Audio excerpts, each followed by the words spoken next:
Dan juga yang saya hormati seluruh pendidik dan tenaga kependidikan sekolah Darul Salam yang seluruhnya kita cintai. Alhamdulillah, puji dan syukur kepada Allah Subhanahu wa taala kita panjatkan dengan setulus-tulusnya dan seikhlas-ikhlasnya, karena pada pagi hari ini kita diberikan kesehatan dan berbagai macam nikmat untuk bisa bermuajahah, berkumpul, bertatap muka dalam satu kerangka niat yang sama, yaitu mendapatkan penguatan ataupun upgrading dari sisi konseptual, praktek, dan hal-hal yang bisa meningkatkan kompetensi kita ke depan. Bapak Ibu yang saya hormati, ada beberapa kegiatan yang sedikit agak berbeda dari raker sebelumnya. Karena itu Bapak Ibu diharapkan untuk menyimak dengan baik agar apa-apa yang kita harapkan, apa-apa yang kita niatkan ini bisa terwujud ya, dengan baik. Bukan hanya terwujud dengan baik, tetapi juga terwujud dengan diridhoi Allah Subhanahu wa taala. Nah, untuk memulai acara ini, marilah sama-sama kita mengucapkan basmalah, bismillahirrahmanirrahim.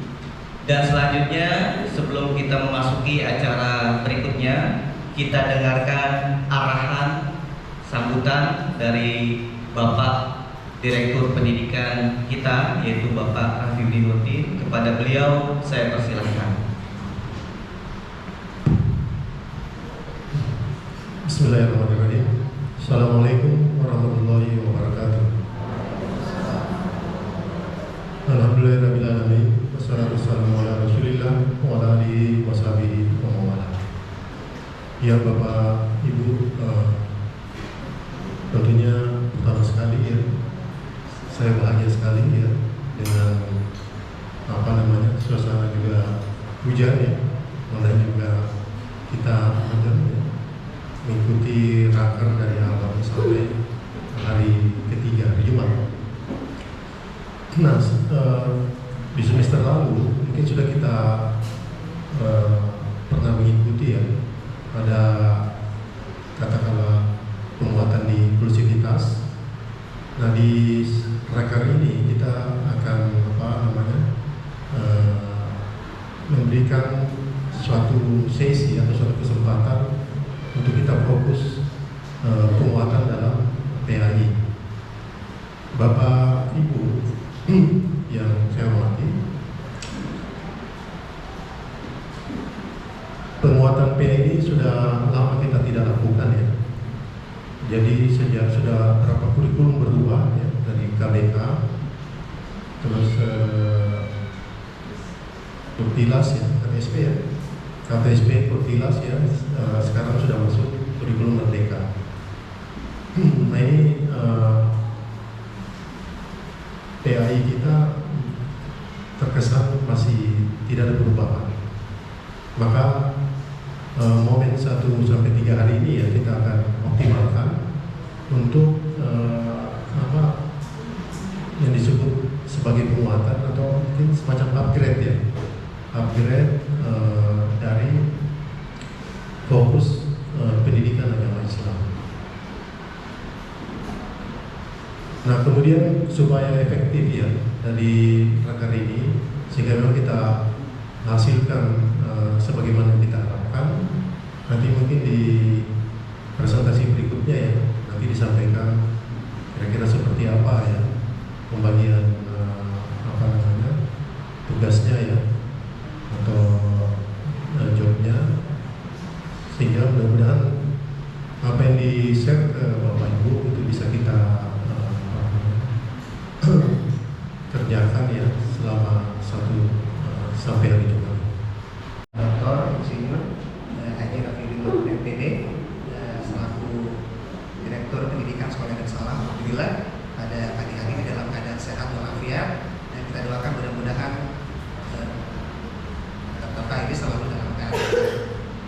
prima ya, mengawal sekolah kita ini agar tetap berada pada peningkatan kualitas secara terus-menerus atau berkesinambungan. Yang kami hormati Ibu Yanti Nurhayanti, SHG MPD, ini harus pelan-pelan ngomongnya ya, karena nggak langsung MPD tapi SHG MPD. Yang kami hormati Ibu Tunik Indri Mati, SPD ya. Yang kami hormati juga Bapak Dr. Swasto Imam Teguh Prabowo, MPD, dan yang kami hormati Bapak Direktur Pendidikan Sekolah Darussalam, bahwa usia sekolah daerah Salam ini sudah mencapai usia yang cukup matang. Jadi alhamdulillah berkat dukungan, ya berkat koordinasi kolaborasi kita semua, sekolah daerah Salam ini hingga saat ini masih eksis ya. Nah tentu eksistensi sekolah daerah Salam itu bukan karena Pak Raffi ya, bukan karena Bu Yanti, bukan karena kepala sekolah itu, tapi karena kita semua. Dan itu semuanya bisa terwujud karena peran aktif dan kolaborasi yang efektif di antara kita, sehingga dengan izin Allah Subhanahu wa Ta'ala sekolah daerah Salam ini hingga saat ini ya, di umurnya yang sudah cukup matang, masih tetap mampu menyajikan yang terbaik untuk masyarakat. Nah Bapak dan Ibu, biasanya kalau seseorang itu sudah berusia matang, maka yang perlu dilakukan oleh seseorang itu, katanya usia matang itu 40 tahun ya Ustaz ya. Kalau dia ingin menggapai target setelah umur 40 tahun, itu satu-satunya jalan untuk meraih kebahagiaan itu tidak ada cara lain kecuali melakukan refleksi terhadap apa yang sudah dilakukannya. Karena masa-masa lalu bagi seseorang biasanya itu banyak problem ya. Ada problem pola hidup, ada problem pola makan ya, ada problem pola tidur. Pokoknya berbagai macam aspek kehidupan yang sudah kita lalui sebelumnya itu pastinya banyak problem-problem. Pentingnya kita berkumpul di raker kita selama 3 hari ini. Nah, mudah-mudahan tahapan-tahapan yang nanti akan disampaikan lebih lanjut oleh Pak Teguh ini akan semakin menguatkan ya, apa saja yang perlu kita lakukan telaah ya, terhadap aspek-aspek yang perlu kita tingkatkan. Dan tentu ini tidak hanya berhenti sampai di sini ya, karena masih ada proses-proses penguatan yang lain, seperti misalkan di mata pelajaran umum yang kita sudah mulai bergeser kepada implementasi dari kurikulum Merdeka yang juga perlu kita tingkatkan kualitasnya. Ya, apakah implementasi kurikulum Merdeka yang kita lakukan ini sudah seberapa besar kualitas yang kita harapkan? Dan tentu Bapak dan Ibu yang sudah cukup berpengalaman dan juga berpengalaman ya, pastinya mengerti bagaimana meningkatkan kualitas pembelajaran di dalam kelas. Ya. Punya insight ya terhadap apa yang mesti dilakukan di mata pelajaran tertentu yang sebetulnya kita menyadari ya, pergantian kurikulum itu memang mesti diiringi dengan semangat kita untuk melakukan pembaharuan terhadap diri kita. Kalau kurikulum berganti, semangat kita sebagai seorang pendidik atau kompetensi, wawasan atau yang lainnya tidak meningkat, juga tidak akan memberikan dampak apa-apa terhadap kurikulum yang sebagus tepat. Jadi Bapak dan Ibu, itulah semangat yang kita mau torehkan di rapat kerja semester kedua ini. Maka ini kompetensi yang luar biasa sebenarnya. Ya, C yang ketiga adalah komitmen. Nah, kenapa kompetensi dan komitmen sepertinya tidak berjalan? Karena tidak clear di awal. Karena itu diharapkan clear yang pertama, C yang pertama yaitu clear, jelas, ya, paham. Baru nanti ketika kita sudah mendapatkan C yang pertama, kompetensi kita akan semakin baik dan juga komitmen kita akan tumbuh sehingga hasil menjadi optimal. Nah, karena itu Bapak Ibu diharapkan memahami. Kalau belum, silakan kita buka termintanya jawab. Nanti bukan hanya saya saja nanti akan menjelaskan biar lebih clear, tetapi tim yang akan menjelaskan supaya lebih clear. Ya. Jadi ketika Bapak Ibu sudah membuka Google Form nanti sebagai kertas kerja kita, nah itu akan bukan hanya cepat, kita tidak menuntut terlalu cepat, tetapi tingkat kualitasnya berkurang, tapi kita harapkan selesainya tepat waktu dan kualitasnya tinggi begitu. Karena nanti apa yang Bapak Ibu tulis di dalam Google Form ini menjadi salah satu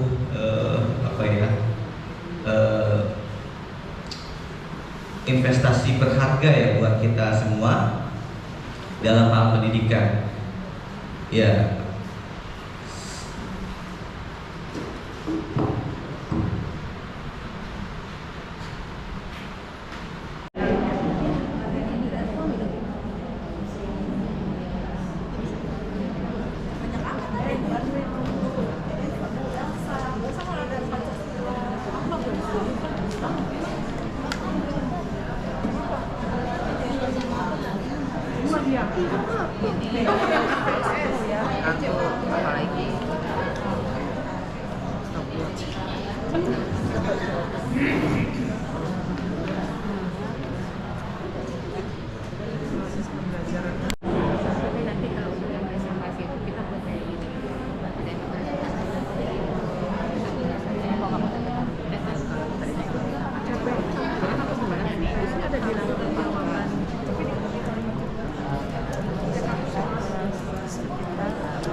Di grup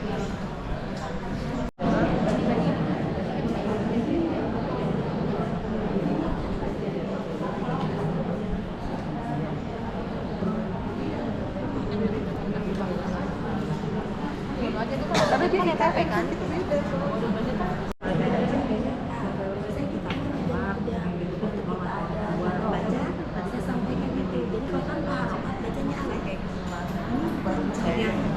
Perlu ada penggantian gitu dengan hadis-hadis ini.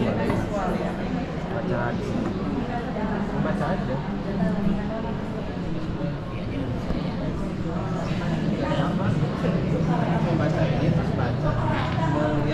Baik teman-teman, ini waktunya tinggal 15 menit lagi. Saya ada form yang harus diisi.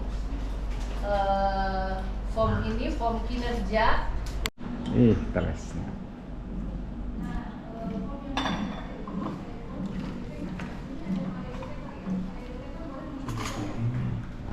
Ini aja.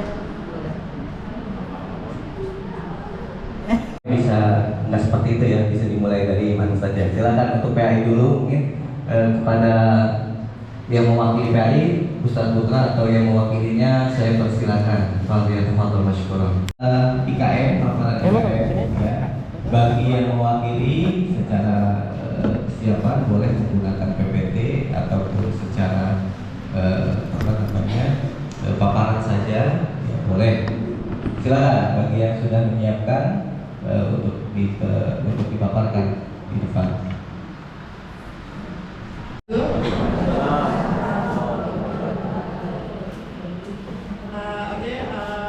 Di sini saya mau mencoba memaparkan tentang literasi numerasi untuk anak usia mulai saja ya Bapak Ibu. Nah, literasi dan numerasi merupakan kemampuan yang sangat penting ya, yang perlu dibangun sejak anak usia dini. Pembelajaran literasi dan numerasi sejak usia dini akan membuat anak itu lebih percaya diri dan mandiri. Pengenalan literasi numerasi pada anak usia dini itu bukan dengan metode drilling atau paksaan ya, karena kita untuk anak usia dini jadi tidak memakai paksaan, melainkan dengan cara menyenangkan, yaitu bermain sambil belajar. Nah, di sini saya mau memaparkan elemen literasi dulu ya Ibu-ibu Bapak. Capaiannya itu anak mengenali dan memahami berbagai informasi, mengkomunikasikan perasaan dan pikiran secara lisan, tulisan, menggunakan berbagai media, serta membangun percakapan. Anak menunjukkan minat, kegemaran, dan berpartisipasi dalam kegiatan pra membaca dan pra menulis. mengerti beberapa instruksi secara bersamaan, mengulang kalimat yang lebih bervariasi, memahami aturan dalam suatu permainan, senang dan menghargai bacaan. Anak menunjukkan rasa ingin tahu melalui observasi, eksplorasi, dan eksperimen dengan menggunakan lingkungan sekitar dan berbagai media sebagai sumber belajar. Itu capaian untuk elemen literasinya. Nah, sekarang insight-nya itu ya, satu, melakukan kegiatan bermain dengan menyebutkan simbol-simbol huruf. Berhubung anak TK itu lebih paham kalau mengajarkan melalui simbol ya. Misalnya kita mau mengajarkan tentang huruf. Jadi kita pakai simbol huruf A untuk gambar apel, huruf B untuk gambar bola. Dia lebih paham seperti itu. Yang kedua, membaca buku bacaan dan buku cerita. Misalnya membacakan cerita yang sederhana agar anak mudah memahami. Jadi kita membacakan buku cerita yang sederhana saja, tidak yang berat-berat, supaya anak itu paham isi dari cerita tersebut. Nah, dia juga nanti untuk mengenalkan dia untuk mengenalkan supaya dia pembendaharaan katanya ya, menambah pembendaharaan kata, mengenal simbol-simbol untuk persiapan mereka untuk menulis dan membacanya. Yang ketiga, kombinasi aktivitas bercerita. Misalnya guru bercerita kepada anak, dan anak bisa menceritakan kembali kepada orang lain. Misalnya kepada orang tuanya. Kadang anak, apa yang kita ceritakan kepada anak belum tentu sampai ke orang tuanya sama apa yang kita sampaikan. Jadi kita menyampaikan apa ke orang tua sampainya tidak. Atau ada juga anak yang kita sudah ceritakan sampai Z persis seperti ibu gurunya menceritakan sama ibu gurunya sampai ke orang tuanya gitu ya. Jadinya bisa. Yang ke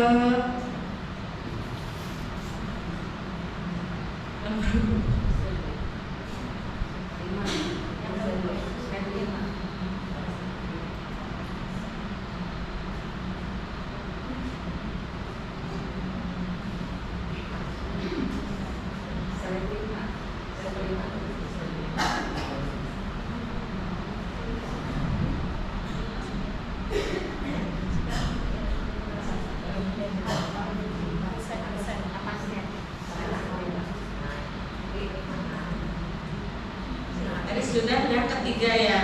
Yang sekarang keempat bercerita tentang hobi dan aktivitas sehari-hari. Itu untuk melatih ya anak mengkomunikasikan idenya, gagasan, pikiran, serta perasaannya secara lisan. Itu bisa juga untuk melatih kemandirian anak-anak ya. Dia berani atau tidak mengeluarkan ide atau gagasannya kepada teman-temannya.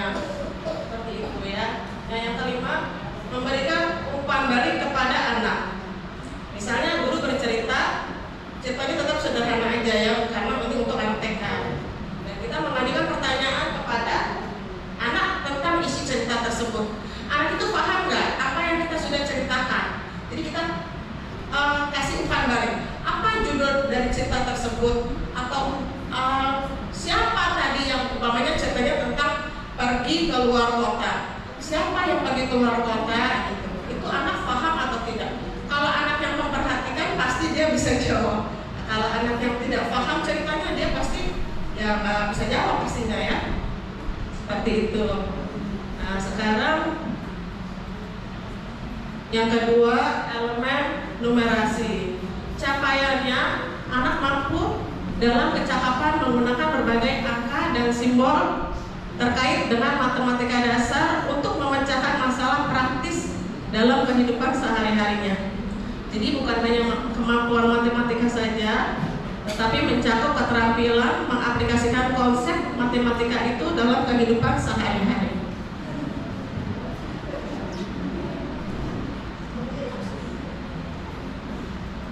Nah, insight-nya ada beberapa insight. Satu, melakukan kegiatan bermain untuk pengenalan angka dengan flashcard, menghitung benda nyata ya, karena anak lebih mudah kalau dia menghitung bendanya benda nyata yang ada di sekitar kita. Poster yang besar dengan gambar yang sesuai dengan angkanya. Misalnya posternya gambarnya 1, angkanya 1, disesuaikan seperti itu. Anak lebih mudah ya. Oh, angka 2 seperti ini, bendanya 2 gitu. Yang kedua, kombinasi aktivitas mendongeng dengan konsep dasar matematika. Misalnya kita bercerita tentang metamorfosis kupu-kupu, atau bercerita yang lainnya yang sederhana, atau bercerita kita tentang kancil yang mengadali buaya. Buayanya berjajar, ada berapa buayanya? Kita bisa berhitung sama-sama. Yang ketiga, bercerita tentang aktivitas sehari-hari yang dimulai dari anak bangun tidur. Itu untuk mengenalkan konsep waktu. Jam berapa anak bangun tidur, jam berapa anak mandi umpamanya, jam berapa anak sarapan, sampai berapa sekolah. Dia bisa mengenal konsep waktu dari kehidupan dia sehari-hari. Yang keempat, memberikan umpan balik kepada anak. Guru memberikan pertanyaan soal cerita. Misalnya yang sederhana juga ya, kita punya permen 5, kita makan 3, tinggal sisanya berapa permen kita. Jadi kita kasih contoh yang mudah dan paham untuk anak, untuk memahaminya. Untuk mengenal konsep penjumlahan dan pengurangan. Jadi kita pakai yang konsep yang sederhana-sederhana aja, yang penting anak itu paham. Pada umumnya pembelajaran TK itu sudah berkesinambungan ya antara satu materi dengan materi lainnya sesuai tema. Dimana setiap pembahasannya sudah mencakup numerasi dan literasinya dan perkembangan lainnya.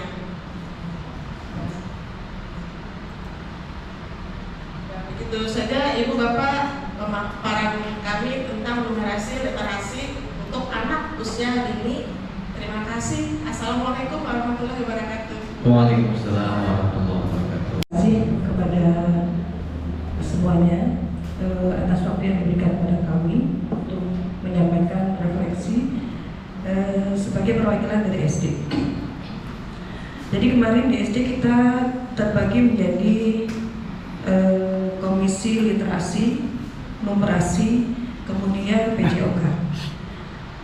Kalau disampaikan secara detail mungkin terlalu panjang ya Bapak Ibu ya. Jadi mungkin nanti dari saya, karena saya di numerasi, saya akan membahas mengenai numerasi dan mungkin Bu Iva dari literasinya. Baik. Bisa Pak?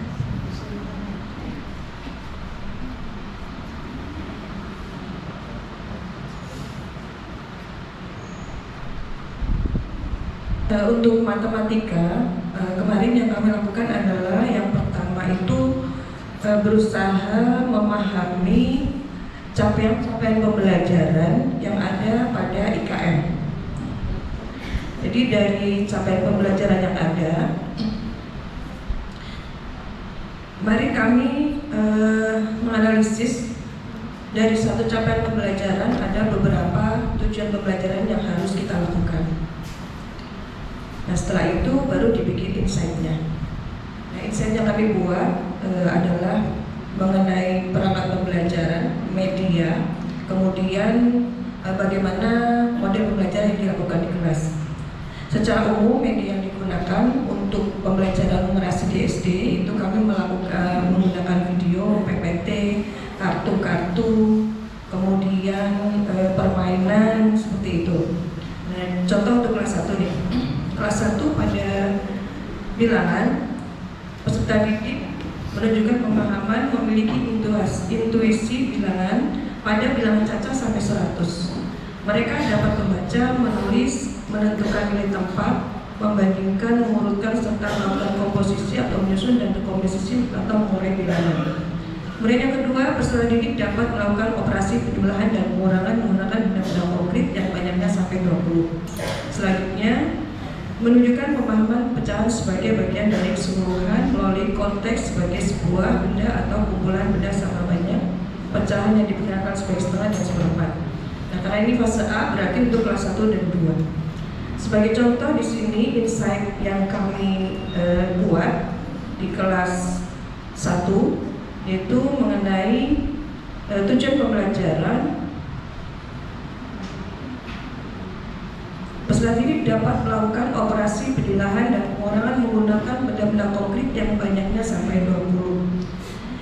Yaitu yang pertama, menggunakan perangkat visual yang menarik dalam membangun pemahaman konseptual, yaitu pembuatan PPT sederhana, video pembelajaran, gambar-gambar berkaitan dengan bilangan, kartu nama, dan sebagainya. Kemudian yang kedua, menggunakan media manipulatif matematika, benda-benda konkret yang ada di lingkungan sekitar, misalnya pensil, pulpen, buku, kelereng, dan sebagainya. Kemudian membangun keaktifan dalam proses belajar kelompok, permainan matematika atau praktik angka sederhana, membuat kartu lambang atau nama bilangan. Metode yang digunakan di sini adalah metode make and match. Guru menyampaikan tujuan pembelajaran yang akan dicapai, yaitu memahami makna bilangan caca sampai 20 sebagai suatu kumpulan objek. Kemudian guru memotivasi siswa untuk mengikuti pembelajaran dengan aktif, bergotong royong, dan kreatif. Selanjutnya guru menampilkan video pembelajaran atau PPT sederhana yang berkaitan dengan materi lambang dan nama bilangan 21 sampai 50. Kemudian guru dan siswa melakukan tanya jawab berkaitan dengan materi mengenal nama bilangan dan nama bilangan 21 sampai 50 dengan menggunakan benda-benda di lingkungan sekolah. Kemudian games mencocokkan kartu bilangan dan kartu nama bilangan. Beberapa siswa mencocokkan kartu lambang atau nama bilangan dengan benda konkret yang sudah dipersiapkan oleh guru dengan waktu yang sudah ditentukan. Kemudian guru membentuk siswa menjadi 5-6 kelompok untuk mengerjakan tugas kelompok yang sudah disiapkan, mencocokkan jumlah benda dan kartu bilangan dan nama bilangan di karton yang telah disediakan dengan durasi waktu yang telah ditentukan. Kelompok yang lebih cepat dan tepat dalam menyelesaikan maka menjadi pemenang dan berhak untuk mendapat reward dan mempresentasikan hasil kerja kelompoknya terlebih dahulu. Guru mengevaluasi capaian pembelajaran dengan memberikan kesempatan kepada setiap kelompok untuk mempresentasikan hasil kerja kelompoknya secara berurutan dari kelompok tercepat dengan tepat dan memberikan reward, tepuk tangan, dan mendapat poin. Guru memberikan refleksi hasil pencapaian pembelajaran dengan cara melakukan tanya jawab dan menyimpulkan secara bersama-sama. Bapak Ibu, ini salah satu contoh insight dari satu tujuan pembelajaran yang ada di fase A. Nah, kemudian setelah kita membuat insight di sini, alhamdulillah kami sudah membuat insight untuk setiap elemen, tapi tidak mungkin dibacakan semuanya di sini. Nah, untuk matematika itu adalah ilmu yang harus berjenjang ya Bapak Ibu ya. Jadi ketika kita belum memahami penjumlahan dan pengurangan, maka kita nggak mungkin bisa mengerjakan perkalian dan pembagian. Ketika belum bisa perkalian dan bagian, tidak mungkin kita mengajarkan anak KPK dan FPP. Oleh karena itu, kemarin kita di Numerasi berusaha untuk membuat suatu analisis kontinuitas dari capaian-capaian pembelajaran yang ada di IKN. Contohnya seperti ini Bapak Ibu.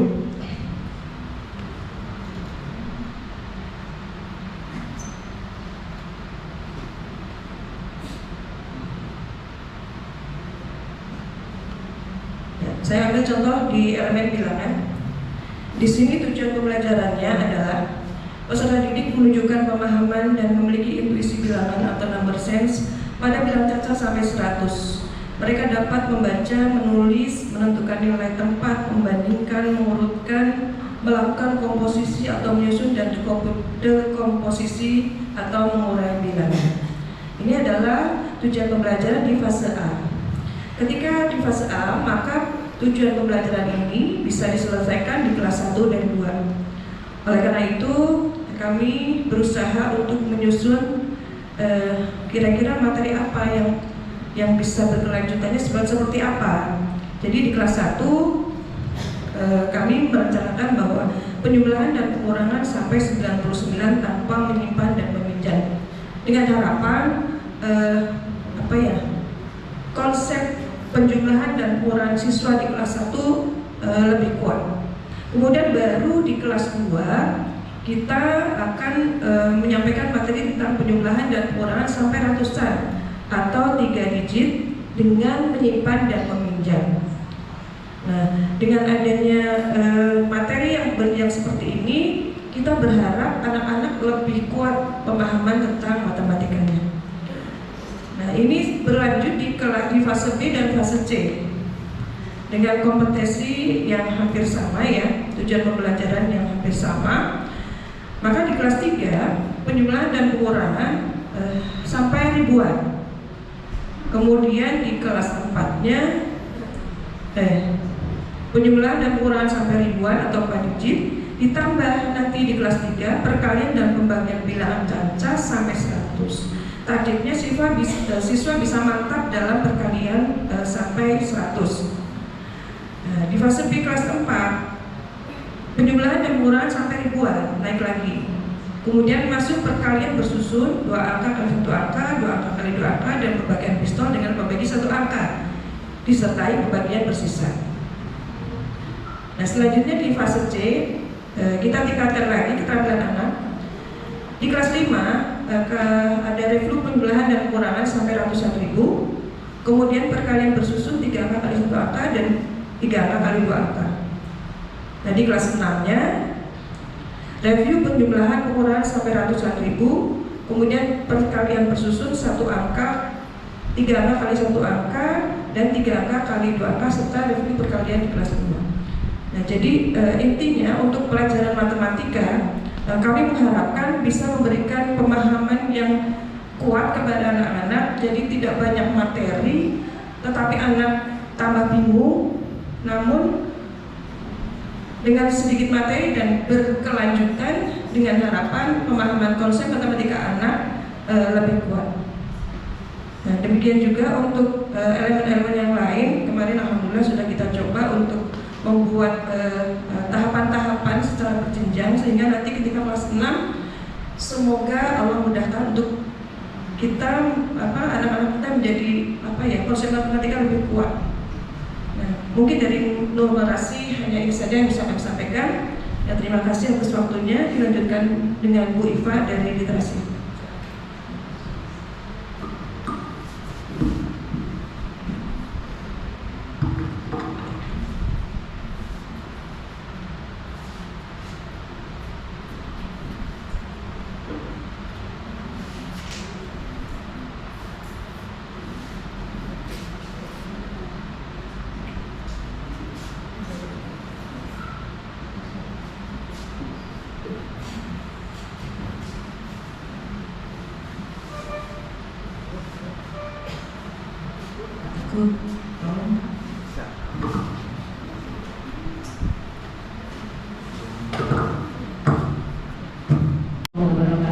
Waalaikumsalam warahmatullahi wabarakatuh. Alhamdulillah, alhamdulillah. Rabbi sallallahu sadri wa yassir li amri wa hlul 'uqdatam min lisani yafqahu qawli. Allahumma shalli wa sallim ala Muhammad wa ala ali Muhammad. Terima kasih ya Pak ya. Waktunya saya hanya mewakili teman-teman dari Komisi Literasi mencoba mensosialisasikan hasil dari diskusi kami.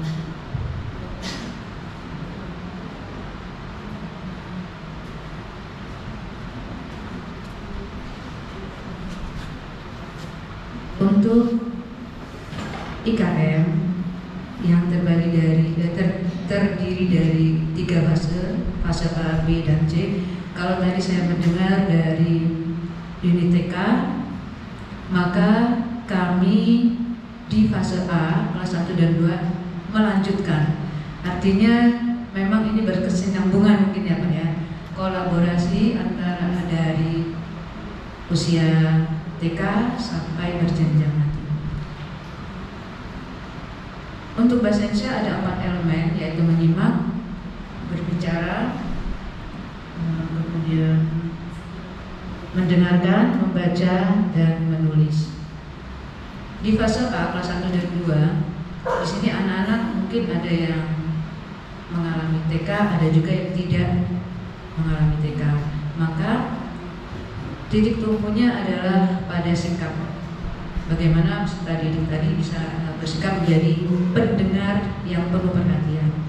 Bagaimana dia harus berkonsentrasi mendengar perintah sederhana, memahami pesan lisan dan informasi baik dari gurunya ataupun bisa melalui media perangkat yang lain. Insight-nya sama ya, insya Allah sama, semuanya menggunakan sources perangkat visual dan audiovisual, kemudian membangun minat yang peserta didik dalam memahami pesan lisan yang didengar dari media teks oral, interaksi lisan dan percakapan dengan tujuan berkomunikasi.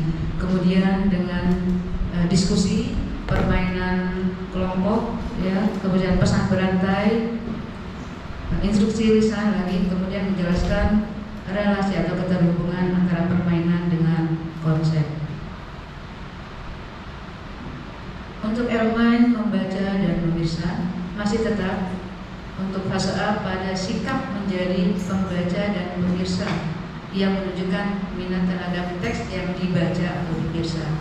Insight-nya tetap dengan menggunakan perangkat visual dan audiovisual supaya menarik, karena usia-usia anak SD mereka lebih suka pada gambar, warna, ya, atau suara yang mungkin lebih didengar dari audio tersebut. Kemudian membangun keaktifan dalam proses belajar melalui kartu kata, tapi yang ditampilkan kartu kata itu mungkin suku kata. Satu kartu itu ada permainan suku kata, kemudian nanti dirangkai dari satu suku kata menjadi sebuah kata. Kemudian lagi yang ketiga, menjelaskan relasi keterhubungan informasi dari bacaan dan tayangan yang diperiksa untuk memberikan pemahaman pada peserta didik tentang diri dan lingkungan sesuai dengan partnya, ya. Kemudian ada narasi imajinatif dan puisi. Puisi sederhana di sini pastinya. Untuk elemen berbicara dan mempresentasikan, peserta didik diharapkan mampu berbicara dengan santun tentang beragam opini atau topik dengan menggunakan volume dan intonasi. Bagaimana keterampilan berbicaranya untuk anak kelas 1 dan 2. Seperti tadi disebutkan, untuk melanjutkan dari TK mungkin berbicaranya masih tidak terlalu banyak kosakatanya. Nah, ketika ada SD kelas 1 dan kelas 2 fase A ini dia sudah mulai memperkaya kosakatanya. Insight-nya masih tetap menggunakan visual, perangkat visual dan audiovisual, kemudian menjawab soal secara lisan dan santun, bagaimana dia berbicara dengan baik meskipun mungkin belum bisa menggunakan kata-kata yang baku. Kemudian untuk elemen menulis, mampu menunjukkan keterampilan menulis permulaan dengan cara memegang alat tulis yang benar. Kita lihat sekarang banyak juga ya anak-anak yang menulisnya mungkin agak aneh ya Pak ya, mungkin ciri khasnya sendiri ya. Anak saya aja yang nomor 1 itu tulisnya masih begini, padahal udah mempunyai anak ya. Nah, ternyata memang pengaruh ya, pengaruh untuk dari kecil kita latih bagaimana memegang pensil, tulis, kemudian jarak mata dengan buku, menebalkan garis atau huruf dan sebagainya. Insight-nya masih tetap semuanya memerlukan alat bantu sesuai dengan kondisinya ya. Dilanjutkan dengan fase B. Di sini fase B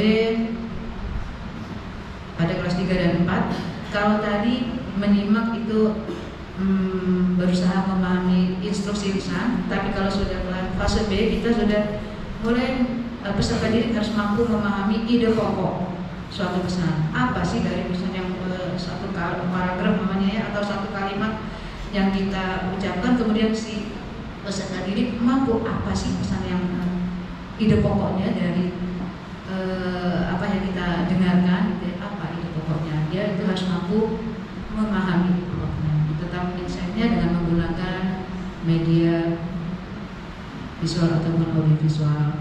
Kemudian kita juga mengembangkan kepekaan dalam menyimak terhadap bunyi bahasa, sistem isyarat, kosakata, struktur bahasa, dan metakognisi.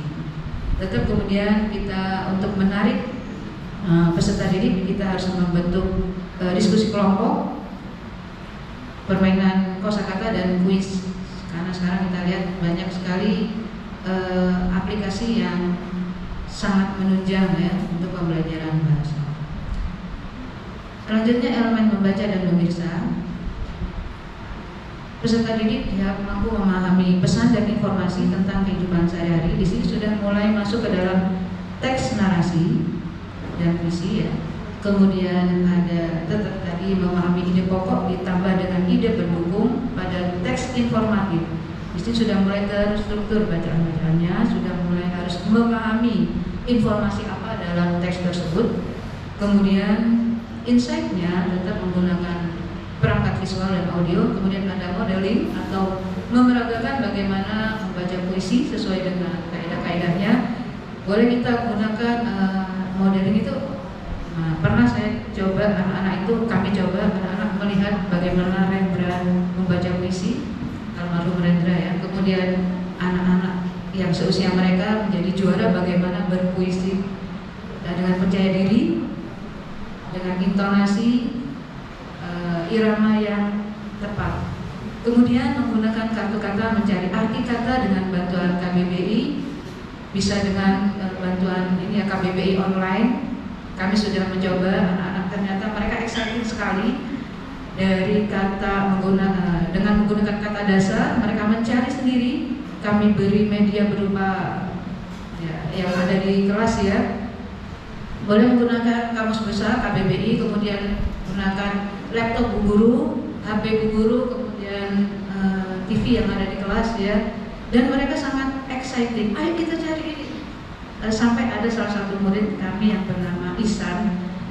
Kalau anak-anak lain-lain itu ketika ayo waktunya membaca, mereka baca majalah dan sebagainya. Isan ini membaca kamus. Kami sampai kamu baca kamus gitu ya. Luar biasa saya bilang gitu. Karena mereka, Bu, artinya ini apa? Coba kamu cari sendiri. Dan exciting sekali. Oh ini Bu. Nah, caranya bagaimana coba? Cari kata dasarnya dulu. Oke, huruf awalnya apa dulu? Mereka alhamdulillah ya. Mungkin itu salah satu cara untuk bagaimana anak-anak mau membaca di tengah isu bahwa anak Indonesia nirbaca. Kemudian pembentukan diskusi kelompok, membaca berantai, menentukan ide pokok dan ide pendukung melalui gambar. Kemudian kita buat tabel ya, infografis ya. Nah itu sangat membantu sekali. Anak sekarang anak alpha yang luar biasa, generasi alpha. Fase B untuk yang berbicara dan mempresentasikan. Nah, mereka harus mampu berbicara dengan pilihan kata dan sikap atau gestur yang santun. Biasanya anak-anak kita lihat kan anak-anak suka goyang-goyang ya kalau berpresentasi. Itu mungkin untuk supaya nggak grogi seperti kita ya, memainkan pensil atau apa. Nah mereka itu goyang-goyang. Nah kita coba boleh pakai tangan saja, tangan aja yang tapi jangan badan yang goyang-goyang kan? Kemudian gunakan volume dan intonasi yang tepat. Untuk insight-nya, menampilkan praktek wawancara dengan berbagai narasumber. Sementara dengan teman aja dulu, nanti kalau sudah mulai mereka bisa menyusun daftar pertanyaan dan sebagainya, maka kita biasanya kami gunakan narasumber yang lain, entah itu kepala sekolah atau jajarannya yang lain, entah itu guru bidang studi yang lain. Kemudian diskusi kelompok, presentasi, dan harus ada reward ya ketika presentasi. Kita minta teman yang lain menilai dengan cara coba tepuk tangan yang paling banyak, berarti kelompok tersebut bagus presentasinya, dan kita beri reward yang lain. Sosiodrama bermain peran menceritakan kembali narasi teks narasi. Untuk menulis, anak-anak udah harus bisa menuliskan teks deskripsi untuk kelas 3 dan 4. Teks rekon, teks prosedur, dan teks eksposisi. Kemarin kami sudah mencoba untuk deskripsi ya melalui visual ya, gambar. Oke, coba kamu deskripsikan ini tempat-tempat wisata, kamu deskripsikan yang pernah kamu kunjungi, deskripsikan tempat tersebut, apa yang kamu lihat, apa yang kamu rasakan, mereka menuliskan. Sourcesnya tetap ya menggunakan majalah kemarin ya, kemudian label dari sebuah produk, modeling. Mereka meskipun ini di sini elemennya menulis, tapi kami coba mereka membuat iklan sebuah produk, kemudian mengkampanyekan dengan topik yang sudah ditentukan. Kemarin kita coba kampanye stop bullying anak-anak, mereka menulis, kemudian mereka memberagakan. Ya, udah ada beberapa elemen yang didapat di situ. diskusi. Kemudian untuk kelas 3 kemarin ada menebalkan huruf tegak bersambung. Fase C ini fase yang sudah mungkin sudah mulai lebih matang lagi ya. Untuk elemen menyimak, peserta didik diharap mampu menganalisis, sudah mulai menganalisis di sini informasi berupa fakta, prosedur dengan mengidentifikasi ciri objek, sudah lebih detail lagi. Insight-nya masih tetap menggunakan perangkat audio, kemudian menggunakan games dan permainan yang edukatif, misalnya talking stick, dan tetap menggunakan metode diskusi kelompok. Dengan diskusi kelompok harapan kita anak-anak bisa berkolaborasi dengan teman-teman yang lainnya.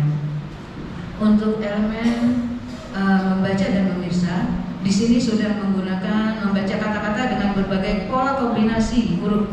Contoh ya, kata masa dari 4 huruf ini bisa diubah menjadi beberapa kata. Ada masa, ada sama, ada mas, ada asam. Nah, itu anak-anak sudah mulai memperkaya ya, memperkaya kata-kata juga. Kemudian mengidentifikasi ide pokok dari teks deskripsi, narasi dan eksposisi. Kemudian dan mengetahui nilai-nilai yang terkandung dalam teks sastra, baik prosa, pantun maupun puisi. Insight-nya membaca buku bersama untuk merangsang perkembangan bahasa. Kemudian membuat target membaca dengan membuat kita buat tabel ya, siapa nih yang membacanya hari ini sesuai target. Nah, nanti ada reward di situ. Namanya anak-anak tetap suka dengan reward ya. Anak kecil yang tua aja suka dengan reward ya, apalagi anak kecil gitu ya. Kemudian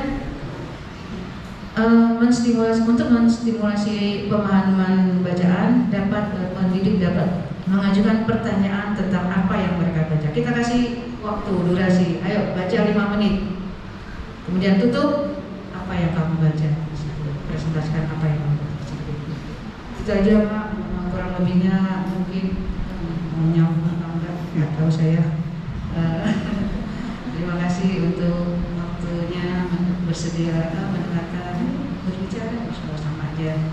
Waduh, masih ada nih, nanti kita share karena waktunya sangat terbatas.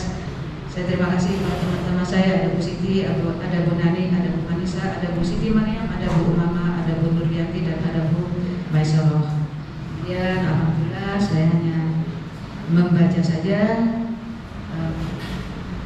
Terima kasih, mohon maaf atas salah kata.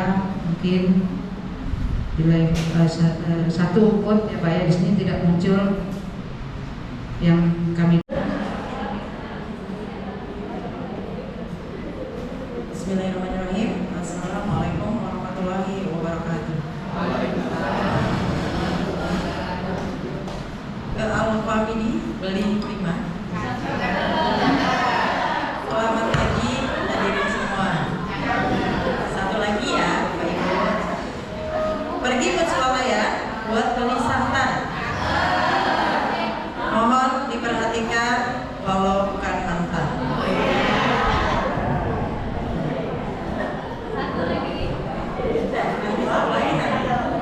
Oke, saya mewakili teman-teman saya, walaupun tidak mewakili secara keseluruhan ya Bapak Ibu. Saya akan menyampaikan mata pelajaran yang saya ampu di SMP, yaitu informatika.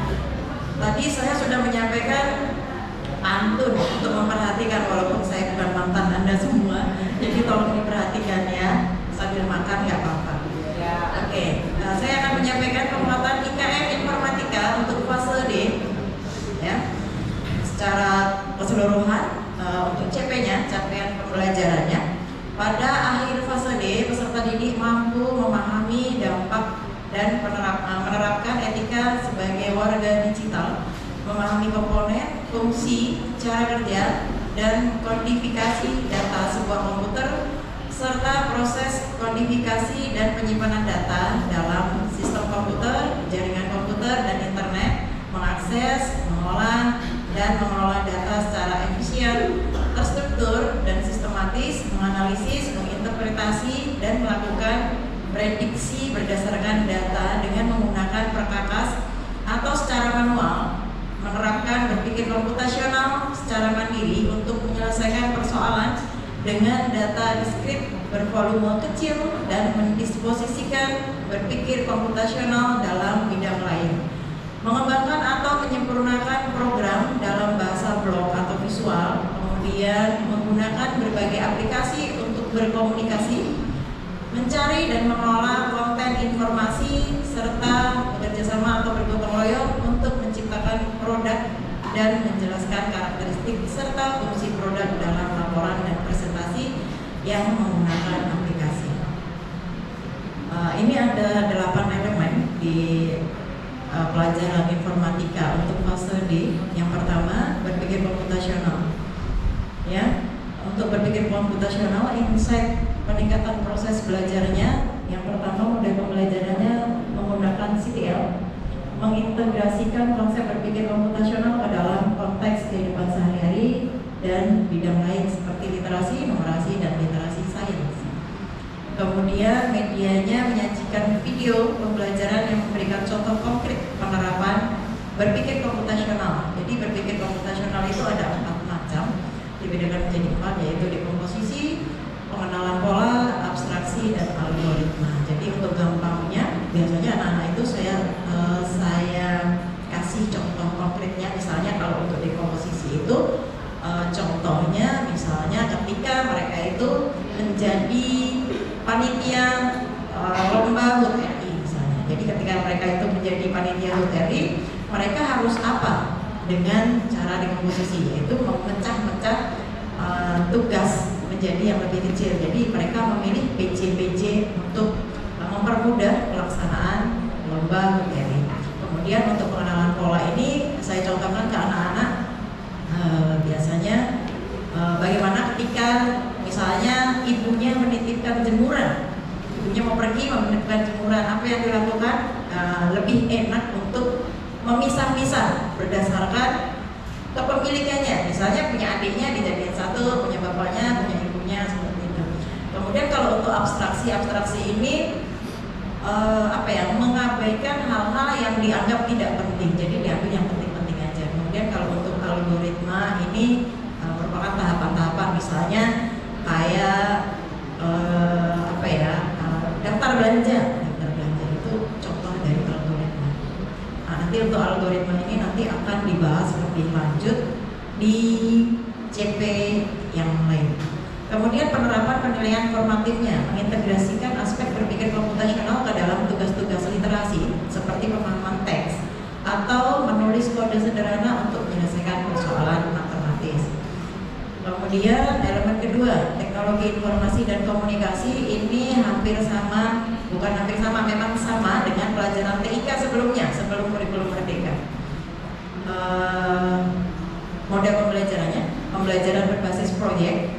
Ini setiap siswa dapat memiliki proyek pribadi untuk membuat laporan atau presentasi menggunakan aplikasi Surel. Aplikasi Surel itu apa Bapak Ibu ya? Surel itu adalah apa? Surat elektronik. Ya, apa contohnya? Email. Kemudian ada peramban internet dan CMS. CMS itu Content Management System. Ini contohnya misalnya kayak kita membuat blog di WordPress gitu ya. Itu yang paling gampang. Kemudian medianya menggunakan simulasi interaktif untuk memahamkan siswa tentang cara aplikasi Surel itu memahami proses komunikasi melalui Surel. Jadi kita tampilkan, entah bisa video, bisa PPT gitu ya, bagaimana proses kerja, cara kerja Surel itu, bagaimana kita bisa berkomunikasi dengan orang lain melalui Surel. Kemudian untuk penilaian formatifnya melibatkan umpan balik kontinu. Jadi kita pantau terus apakah ada perbaikan-perbaikan yang harus diperbaiki dari proses yang sudah kita sampaikan. Kemudian elemen ketiga, ini tentang sistem komputer. Sistem komputer ini membahas tentang bagian-bagian komputer dan fungsinya. Nah ini biasanya anak-anak sudah banyak yang memahami, jadi nggak terlalu berat. Nah ini model pembelajaran berbasis proyek. Ini mengajak siswa untuk membuat model miniatur dari sistem komputer. Jadi anak-anak itu ada yang menggambar bagian-bagian dari komputer kemudian menjelaskannya. Seperti itu ya, ada yang membuat dengan miniatur berupa susunan dari kardus, kabel, kemudian lampu LED. Kemudian untuk medianya ini disiapkan video animasi yang menggambarkan cara kerja sistem komputer secara sederhana dan menarik. Untuk penilaian formatifnya memberikan proyek berbasis proyek yang meminta siswa untuk merancang sistem komputer sederhana dengan membuat diagram alur atau presentasi untuk menjelaskan fungsi setiap komponen. Nah, ini untuk presentasinya ini kita harapkan anak-anak bisa menggunakan TIK ya, jadi bisa menggunakan Canva atau media presentasi lainnya. Kemudian yang keempat, elemen jaringan komputer dan internet. Insight peningkatan proses belajarnya untuk model pembelajarannya ini melibatkan peserta didik dalam proyek kecil yang melibatkan desain dan implementasi jaringan lokal sederhana. Ini anak-anak dapat bekerja dalam tim untuk merencanakan dan membangun jaringan, memecahkan masalah yang mungkin muncul dan menyajikan hasilnya kepada kelas. Jadi untuk jaringan ini untuk diskusinya lebih fokus ke misalnya kalau terjadi kendala-kendala dalam jaringan internet, apa yang harus mereka lakukan, apa yang harusnya dilakukan. Kemudian media ini menggunakan simulasi interaktif untuk memvisualisasikan konsep jaringan komputer dan internet. Ini menggunakan video.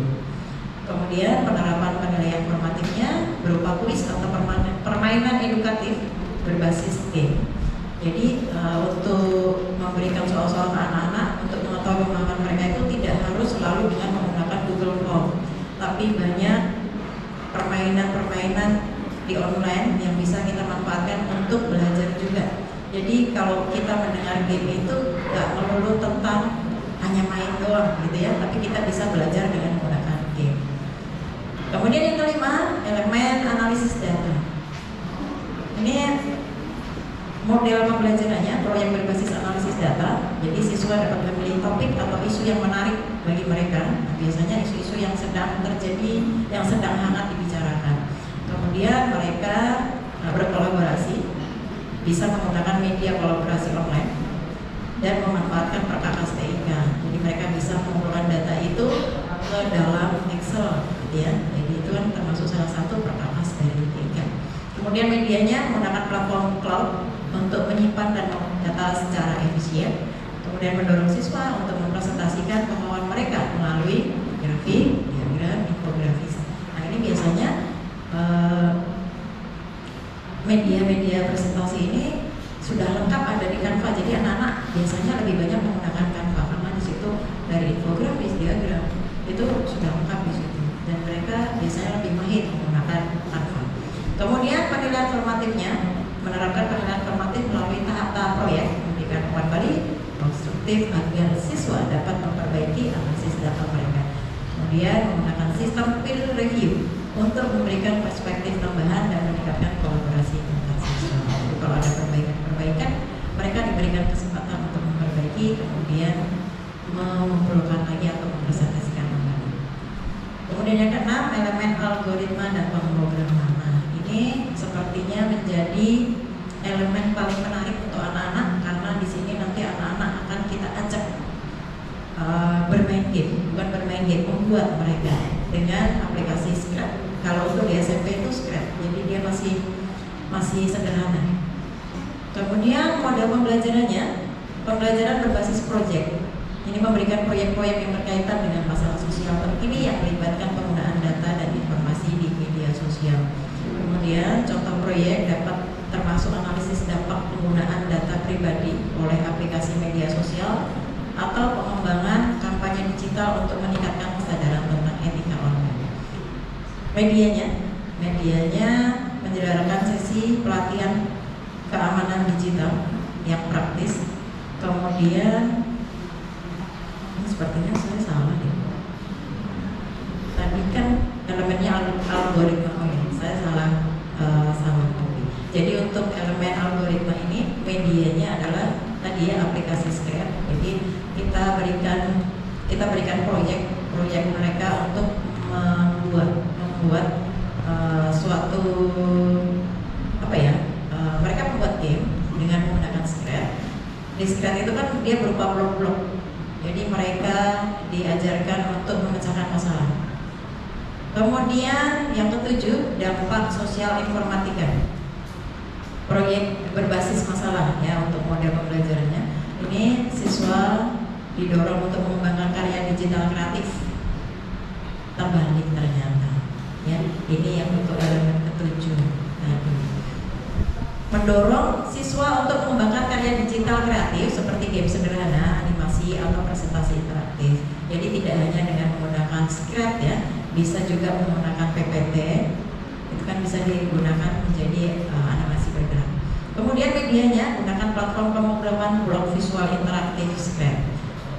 Untuk penilaiannya menggunakan penilaian formatif yang melibatkan penggunaan teknologi, yaitu ujian online atau portofolio digital. Itu bisa menggunakan Google Site untuk mengukur kemampuan peserta didik dalam memahami dan menerapkan konsep-konsep terkait dampak sosial informatika.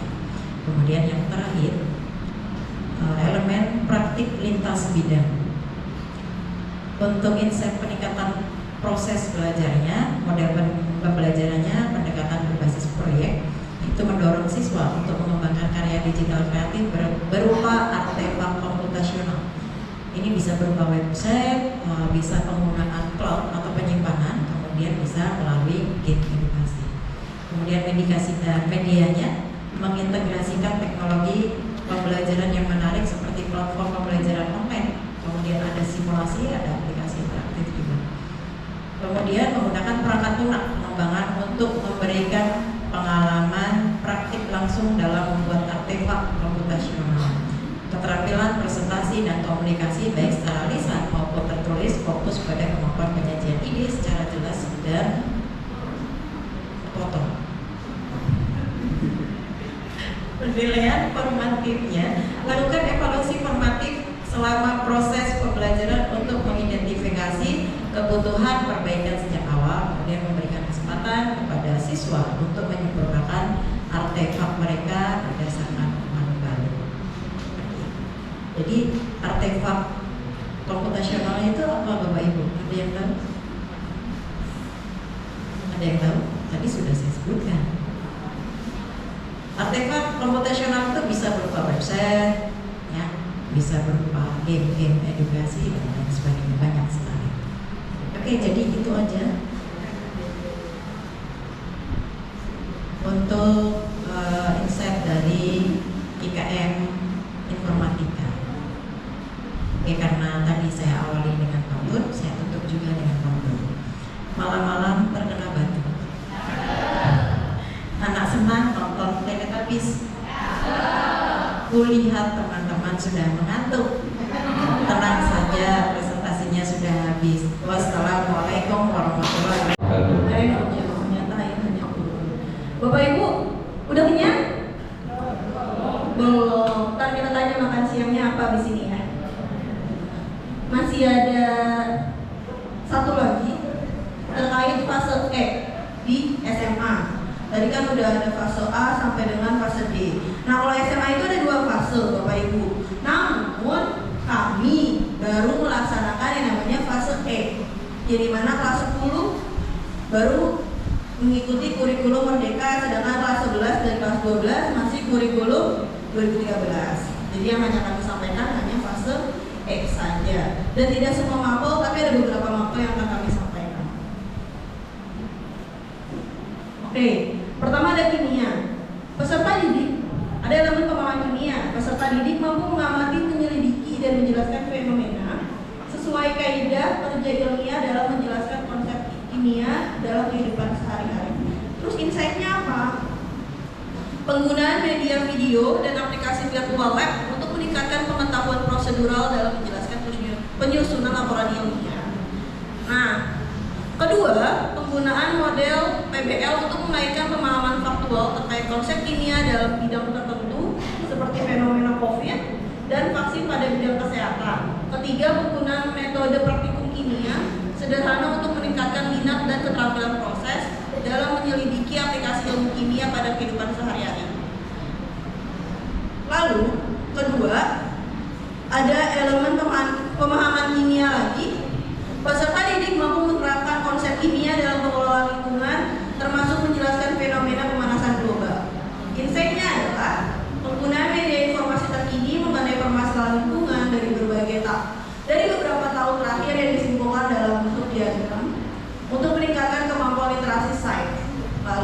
kedua, pembuatan video animasi mengenai faktor yang mempengaruhi pemanasan global di lingkup sekolah.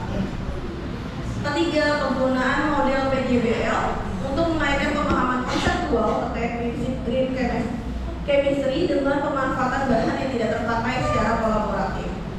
Keempat, penggunaan metode praktikum berdasarkan prinsip green chemistry, lalu pembuatan media informasi mengenai dampak dari penggunaan handphone terhadap pemanasan global. Nah, Bapak Ibu, kimia tidak seperti saya sampaikan banyak, hanya sekedar 2 elemen. Sedangkan ada beberapa elemen di pelajaran kimia. Lanjut, ada fisika.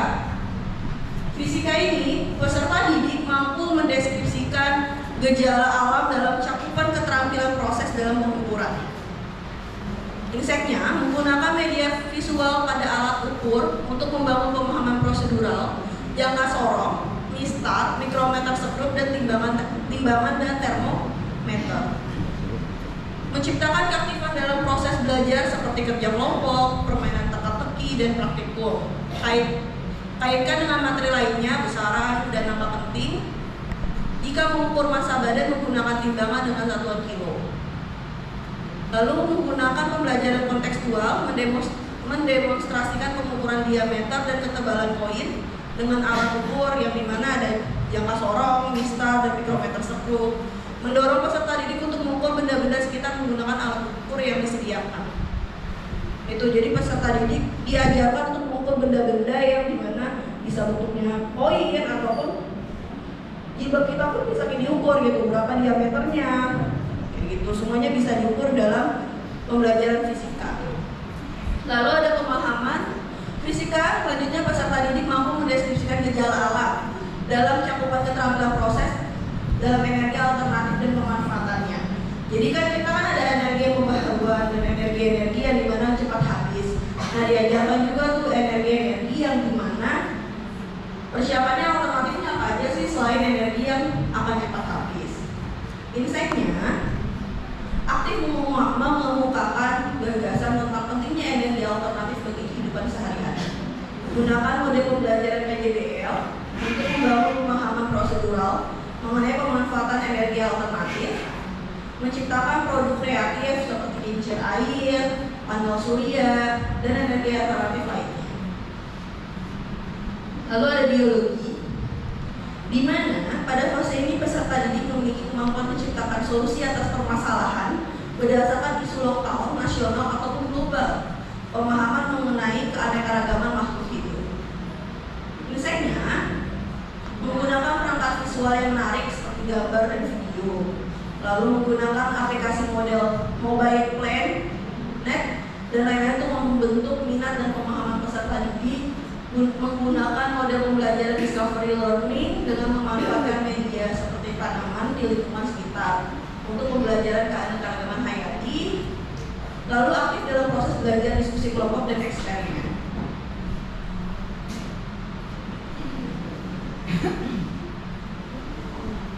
Oke, masih terkait isu lokal dan nasional, isu lokal, nasional, dan global mengenai virus, di mana menggunakan perangkat visual yang menarik seperti gambar dan video, struktur dan reproduksi virus. Karena virus nggak bisa kita lihat langsung ya. Bapak Ibu pernah ada yang lihat virus? Belum ya? Saya juga nggak pernah. Makanya perlu ya namanya media seperti gambar ataupun video untuk melihat jenis-jenis virus tersebut. Terus menggunakan model pembelajaran PJBL dalam membuat model replikatif virus untuk membentuk minat dan pemahaman peserta. Jadi anak-anak diminta tuh bikin virus, ada virus T dan virus lainnya yang bahasnya ya. Jadi biar anak-anak tahu, oh ini loh bentuk-bentuk virus, nggak hanya sekedar gambar saja ataupun video, tapi mereka membentuk badan dan komponen virus tersebut. Lalu menciptakan solusi terhadap pencegahan penyebaran virus. Keempat, membangun keaktifan dalam proses belajar diskusi kelompok dan sebagainya. Nah, IPA sudah selesai, kita ke matematika. Di mana ada pemahaman bilangan berpraktik, di mana peserta didik mengeneralisasi sifat-sifat bilangan berpangkat. Mereka dapat menerapkan barisan dan deret aritmatika dan geometri termasuk masalah yang terkait bunga tunggal dan bunga maju. Terus inseknya menggunakan world of number, terus membangun keaktifan dalam proses belajar secara berkelompok, permainan matematika teka-teki bilangan. Jadi matematika itu nggak harus bikin stres, tapi matematika bisa membuat happy. Insya Allah Bu Masen bisa mengajarkan matematika dengan baik dan benar, dan anak-anak happy nantinya. Terus menjelaskan hubungan atau keterkaitan dari materi matematika yang lain seperti konsep bilangan asli, bilangan real, aljabar, dan sebagainya.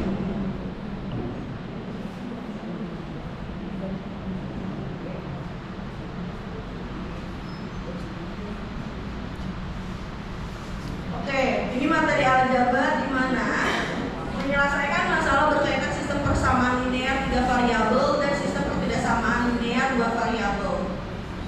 Yang dimana nanti akan menyelesaikan masalah persamaan dan fungsi kuadrat termasuk akar imajiner dan persamaan eksponensial berbasis sama dan fungsi eksponensial. Inseknya menggunakan media manipulatif matematika seperti GeoGebra dalam membangun konsep diagram Cartesius, bilangan membentuk grafik, membangun keaktifan belajar siswa, menjelaskan keterkaitan matematika yang lain seperti konsep persamaan dan pertidaksamaan, dan mengaitkan masalah kehidupan sehari-hari dengan konsep SPLV. Nah, ini kalau sosiologi, tadi kan matematika, kita udah bahas terkait IPA, matematika. Nah, kalau sosiologi ini lebih ke bidang sosialnya atau IPS-nya. Tapi Bapak Ibu di fase di fase E ini semuanya sama, tidak dibagi atau tidak dibagi IPA, matematika, IPS ataupun bahasa, semuanya sama dalam konsep pembelajaran wajib di kelas di fase E. Di mana pemahaman sosiologi, peserta didik mampu memahami fungsi sosiologi sebagai ilmu yang secara kritis mengkaji masyarakat, di mana mengenal identitas diri, tindakan sosial, hubungan sosial, peran lembaga dalam mewujudkan tertib sosial, dan berbagai ragam masalah sosial, ragam gejala sosial yang ada di masyarakat. Insightnya, penjelasan menggunakan PowerPoint yang pasti menggunakan konsep dasar sosiologi, memahami konsep diri orang lain dan kelompok dalam masyarakat, lalu mengerjakan tugas mandiri dalam bentuk problem based learning dalam mengembangkan kemampuan menyelesaikan masalah gejala sosial, di mana pengerjaannya menggunakan esai ilmiah berisikan analisis teori dan realita dalam kehidupan sehari-hari. Jadi anak-anak ini, kita kan hidup punya masalah ya. Kita hidup kan untuk mencari masalah. Nah, anak-anak harus mencari masalahnya dan membentuk esai untuk memberikan solusi atas masalahnya. 2 menit lagi. Oke, selanjutnya di mana di fase ini kita membahas terkait penelitian sosial. Insight-nya, anak-anak kelas 10 dan saya ajarkan terkait gimana sih caranya bikin artikel ilmiah dan proposal skripsi. Bapak Ibu pernah bikin skripsi? Pernah? Pernah. Nah, anak-anak kelas 10 sudah mulai diajarkan terkait proposal skripsi dan pengaplikasian pendekatan kuantitatif, yang dimana nanti ada yang namanya aplikasi-aplikasi dalam statistika dan sebagainya.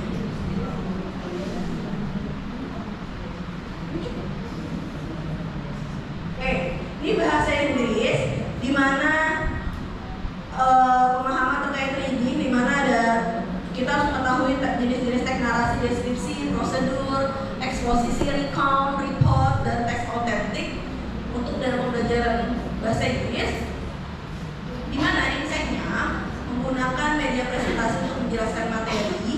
Peserta didik mulai menyimak jenis-jenis teks dalam bahasa Inggris karena teksnya banyak ya Bapak Ibu.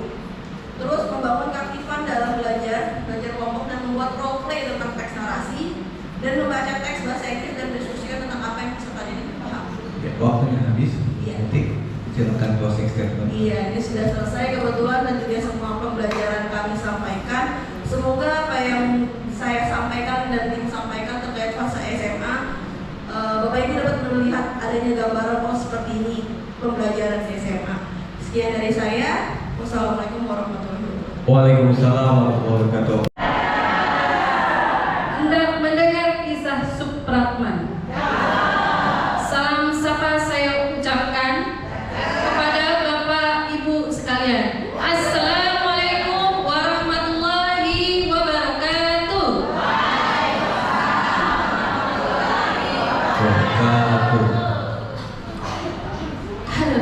akhirnya sampai di sini ya.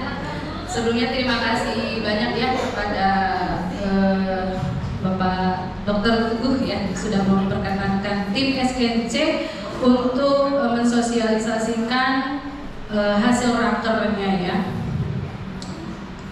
Ini kita diusungkan kemarin itu untuk pendidikan inklusi ya.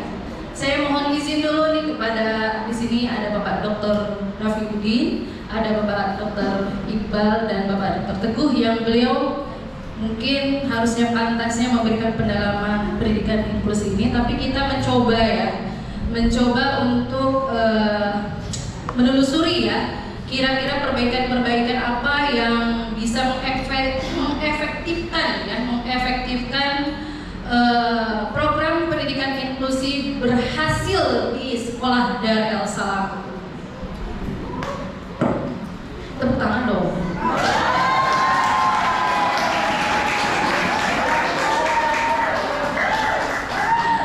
Oke, yang pertama kemarin sebenarnya pas refleksi ini sudah saya jabarkan ya, saya sudah spill sedikit ya. Kita tidak akan bisa memperbaiki tanpa ada apa? Evaluasi ya. Nah, evaluasi di sini ini sebenarnya kalau pendidikan inklusi itu yang harus dievaluasi salah satu unit atau semua unit? Semua unit. Nah, nanti kepada Bapak Kepala unit semuanya nanti mungkin kita bisa berkolaborasi ya. Kita bisa mengevaluasi pendidikan inklusi kita apakah sudah berjalan dengan baik dan benar ya. Namun tidak ada salahnya saya memperbaiki di internalnya dulu ya Bapak Ibu ya. Oke, saya mulai dari tim GPK-nya. Nah, kemarin yang hadir untuk GPK itu 32 guru ya. Kemarin juga saya ketika refleksi itu sudah menyampaikan ya bahwa ada 4 poin. Apa saja? Aspek kepribadian, profesional, pedagogik, dan sosial. Nah, setelah saya telusuri untuk yang GPK, ternyata memang saya mungkin kurang browsing ya, saya belum menemukan ya indikator-indikator yang bisa mencakup ini semua ya. Nah, akhirnya saya coba telaah ya, akhirnya menemukan ya di kepribadian itu saya menemukan ada 4 aspek ya, yaitu untuk minat, emosi, motivasi, dan sikap ya. Nah, hasil daripada kemarin evaluasi ini versinya versi diri sendiri dan di GPK sendiri ya. Nanti mungkin ada evaluasi untuk dari GPK ke guru kelas ya, itu mungkin next time ya. Nah, ini alhamdulillah sudah tercapai 90%. Kemudian untuk profesionalnya saya mengukur di 2 poin, yaitu bagaimana ketepatan dalam melaksanakan job desk-nya dan bagaimana kolaborasi di dalam melaksanakan program inklusi. Versinya di internal itu tercapai 90%. Tepuk tangan dulu. Nah, kemudian untuk sisi pedagogiknya ini sesuai dengan job desk di lapangan ya. Yang pertama itu dia harus memiliki kemampuan untuk menentukan karakteristik. Yang kedua harus bisa mengasesmen. Yang ketiga harus bisa menyusun program pembelajaran atau tujuan pembelajaran. Kemudian harus bisa melakukan proses treatmentnya, harus bisa menyiapkan media pembelajaran yang sesuai dan mengevaluasi. Diantaranya itu ya, mudah-mudahan nggak ada yang lupa. Hasil survei membuktikan tercapai 85%. Kemudian pada aspek sosial saya fokus untuk di masalah kompetensi komunikasi interpersonal, baik itu komunikasi terhadap peserta didik, baik itu komunikasi terhadap partner di internalnya sendiri, baik itu komunikasi untuk dari GPK dengan gurunya maupun kepada orang tua. Hasil survei membuktikan 96% memenuhi kompetensi. Semoga ini menjadi motivasi Bapak Ibu semua. Jangan bergerak sampai di sini.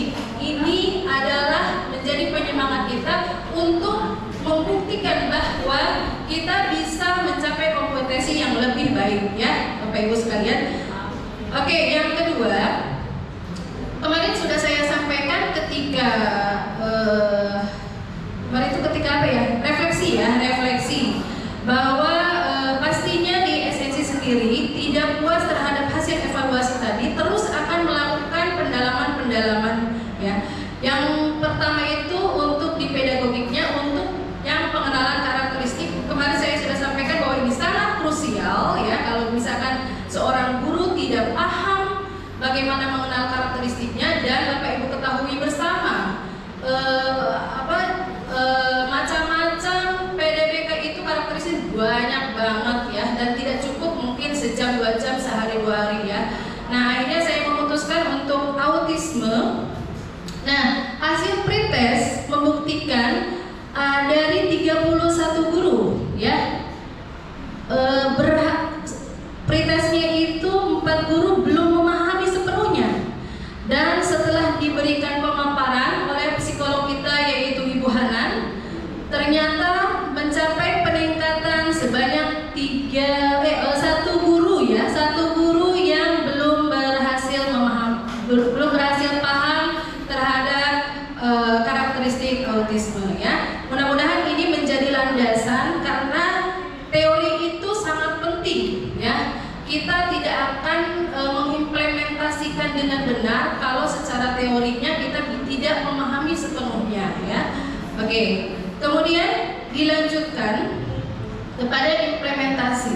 Nah, di implementasinya pasti banyak perjuangan ya dari ibu-ibu semuanya. Nah, kemarin itu dengan sesi 1 jam kita coba ya untuk menuangkan, untuk mengukur ya apakah implementasi yang selama ini berjalan, yang bertahun-tahun berjalan ini sudah benar ya, atau misalkan harus ada evaluasi. Nah, dari sini ternyata saya menyoroti 4 hal. Untuk di karakteristiknya tadi saya sudah sampaikan kalau di karakteristiknya ini harus paham secara teorinya. Nah, sedangkan di implementasinya apakah bisa signifikan? Bisa signifikan ataupun tidak signifikan. Nah, hasil survei membuktikan ternyata untuk diimplementasinya masih kategorinya cukup, tapi cukupnya sudah cukup plus ya, sudah cukup plus dari secara keseluruhan sudah lebih baik ya. Berarti kemarin yang Bu Hanan 1 jam memberikan pemaparan itu memiliki impact yang baik. Panduan dari CM-nya yaitu Bu Rizka dan Bu Dewi sudah memberikan efek yang baik ya. Nah, kemudian untuk penentuan goals-nya, nah ini juga krusial juga. Mana mungkin akan berhasil sebuah pendidikan kalau tidak memiliki goals ya. Nah, dari hasil diskusi kemarin, kategorinya sama dengan karakteristiknya, cukupnya sudah cukup plus ya, artinya sudah mau mendekati ke baik ya. Yang masih perlu dievaluasi adalah di masalah intervensi dan evaluasi. Nah, ini ada beberapa hambatan, nanti saya akan jelaskan di slide berikutnya. Oke. Nah, kemudian ini bagian yang penting, ini berkaitan ya, berkaitan dengan yang tadi yang saya sampaikan untuk hambatan-hambatannya. Kemarin kita memperdalam tentang kolaborasi. Ini sudah tidak asing ya sebenarnya Bapak Ibu ya. Asing atau tidak? Tidak. Oke, tidak asing ya. Jadi saya mengambil judulnya itu bukan memahami kolaborasi, tapi sudah urgensi. Saya mau tanya kepada Ibu Bapak sekalian. Ketika kolaborasi itu ada 2 pilihan. Mana pilihan yang tepat? Bekerja sama atau sama-sama bekerja? Apa? Bekerja sama. Sepakat ya? Sepakat ya? Oke ya. Jadi kita bagaimana untuk menyusun, untuk memberhasilkan program inklusi adalah untuk menjalin kolaborasi ya, selain yang tadi pedagogik dan segala macam, ini adalah hal yang penting adalah kolaborasi. Silakan slide. Nah, tadi sudah Bapak Ibu sudah memilih bahwa kolaborasi itu bukan sama-sama bekerja. Karena kenapa kalau sama-sama bekerja? interaksi nggak di situ? Karena masing-masing sibuk dengan pekerjaan masing-masing. Sahih, ya. Bagus Bu Ida, ya. Oke, ya. Jadi memang harus bekerja sama. Siapa sih yang harus bekerja sama? Siapa coba yang harus bekerja sama? Bu Ida. Yang harus bekerja sama Bu Ida. Oke, yang harus bekerja sama satu. Guru pembimbing khusus dan guru pembimbing khusus. Betul atau tidak? Oke, itu kalau tidak kerjasama, bagaimana kelanjutannya? Yang kedua, siapa lagi?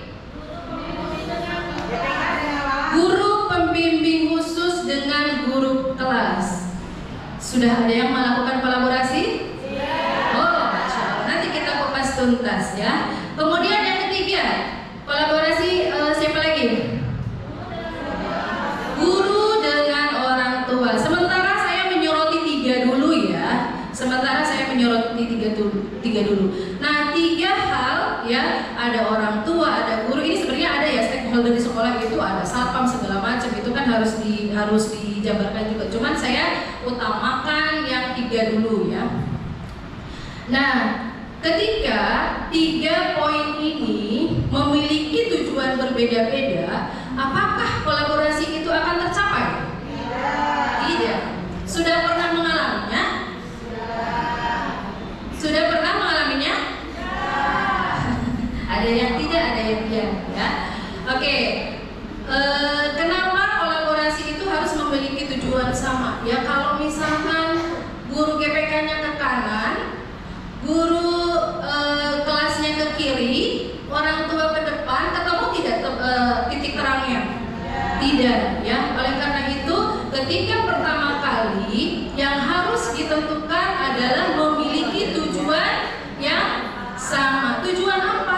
Tujuan untuk goals yang akan diberikan kepada peserta didik. Selain goals itu apalagi intervensi yang akan diberikan kepada peserta didik, gitu ya. Oke, ya. Nah, setelah menyamakan tujuan, apalagi yang harus diperhatikan?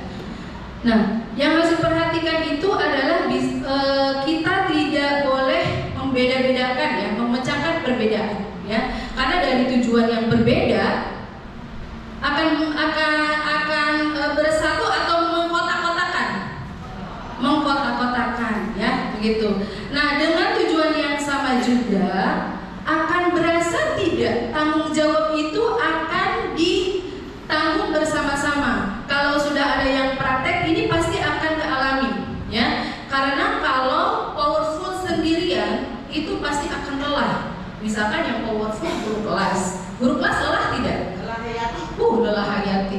Yang powerful adalah GPK, lelah atau tidak? Lelah. Sementara permasalahan PDPK itu sedikit atau banyak? Banyak. Kalau ditanggung sendirian, ini pasti akan sulit, ya, Bapak Ibu sekalian, ya. Oleh karena itu, kolaborasi ini menjadi sangat penting kalau kita mau mencapai tujuan program pendidikan inklusif, ya. Kita tidak mengkotak-kotakan, oh ini harus yang sini, oh ini harus sama sini, oh ini harus sama sini. 2 menit lagi. Bisa dipahami sampai di sini? Nah, ini ilustrasinya. Oke, ketika ada terpecah-pecah begini, ini sedikit aja ya. Ini pasti tidak akan terbawa ya. Yang tadi saya sampaikan, yang satu ke kanan, yang satu ke kiri, tidak akan tercapai. Oke, slide. Nah, ini yang penting harus difahami bersama. Kemarin hasil diskusinya, kolaborasi ini versi dari GPK ya. Nanti mungkin next kita akan diskusi lebih panjang lagi dengan melibatkan guru kelas ya. Bahwa yang dirasakan sampai sejauh ini baru 63% mencapai kolaborasi. Yang 37%-nya belum mencapai kolaborasi. Wow, masih tinggi ya sebenarnya ya. Nah, apa yang terjadi? Ini ada beberapa tantangan sebenarnya. Yang pertama, kemarin saya sudah sampaikan di refleksi bahwa dari tim SNC ini untuk pembuatan materi itu effort banget. Kenapa effort? Bisa satu GPK itu harus menguasai 100 semua pelajaran. Ya, belum lagi bahan yang kurang, belum lagi waktu yang kurang, belum lagi komunikasi dengan guru yang kurang lancar. Nah, tapi ini ada yang berhasil dan ada yang tidak berhasil. Nah, ini 37% ini salah satunya adalah penghambatnya adalah di sini, ya. Gitu. Jadi terima kasih kepada Bapak Ibu semua, ya, yang mungkin lebih memiliki kompetensi, ya, untuk di materi-materinya untuk bisa mentransfer ilmu, ya, kepada guru pembimbing khusus supaya lebih mudah dalam penyusunan materi, ya. Nah, bagi yang belum, saya mohon untuk bisa lebih kolaboratif, ya, supaya yang 30 PHP, PDM, PMPK dan lain-lain di kementerian. Dan narasumber kita ini nggak kalah dengan narasumber nasional sebetulnya. Ya, maka tepuk tangan buat narasumber semuanya kita yang luar biasa tadi. Makanya mudah-mudahan Bapak Ibu diberikan kesempatan untuk berbicara di forum-forum nasional nanti, ya. Ya, mudah-mudahan, ya. Baik, sebelum kita akhiri acara, kita dengarkan closing statement dari Direktur Pendidikan Yayasan Darul Iman Ihsan kepada Bapak Dr. Afudin Nurdin. Saya persilakan. Terima kasih Pak. Assalamualaikum warahmatullahi wabarakatuh. Alhamdulillah. Wassalatu wassalamu ala Rasulillah wa alihi washabihi wa man. Ya, Bapak Ibu, luar biasa, ya. Jadi 2 hari, ya, kita sebut katakanlah kemarin meramu, ya, sebagai dapur dari persiapan, ya, perencanaan, perancangan yang kemanfaatannya mungkin akan panjang. Jadi 2 hari itu kita buat suatu usaha luar biasa. Materinya begitu banyak, ya, dari dari penguatan PAI, ya, kemudian IKM, kemudian SNG. Walaupun seperti sudah disampaikan di awal bahwa majornya raker ini adalah penguatan PAI. Saya sendiri ketika terlibat di online, ya, luar biasa yang mendapatkan pencerahan-pencerahan, ya, apalagi kita kontekskan secara lebih luas, ya. Jadi yang kita sebut mungkin dari paradigma yang sempit, ya, kita luar biasa, ya, selama 2 hari itu kita istilahnya melintas kemana-mana. Nah, ini mungkin saya bisa ibaratkan seperti apa, mungkin Bapak Ibu pernah dengar butterfly effect, ya. Jadi dari kepak kupu-kupu, ya, itu menjadi sebuah tornado, sebuah badai, ya, badai gelombang perbaikan tentunya, perbaikan kualitas sekolah Darussalam. Dan bukan tidak mungkin juga nanti menjadi gelombang, ya, gelombang perbaikan sekolah-sekolah yang lain. Karena ini sedang kita upayakan juga untuk berkomunikasi, ya, memberikan kemanfaatan sekolah-sekolah secara nasional. Ya, mungkin itu Bapak Ibu saya sangat apresiasi, ya, dan sangat bangga pada Bapak Ibu atas kualitas yang luar biasa yang sudah ditampilkan selama 1 hari. Tentunya saya selalu menyerukan, ya, untuk karena kita juga mendidik anak-anak yang belajar, kita juga harus terus belajar, ya. Jadi sumber sangat luar biasa sekarang, berlimpah sekali, ya. Yang ada di internet, tinggal mungkin semangat dan waktu kita yang harus kita kelola, ya, supaya guru kita tetap harus belajar. Demikian Pak, terima kasih, ya, sudah menghadiri rekan ini dan berkontribusi. Billahi taufiq wal hidayah. Assalamualaikum warahmatullahi wabarakatuh.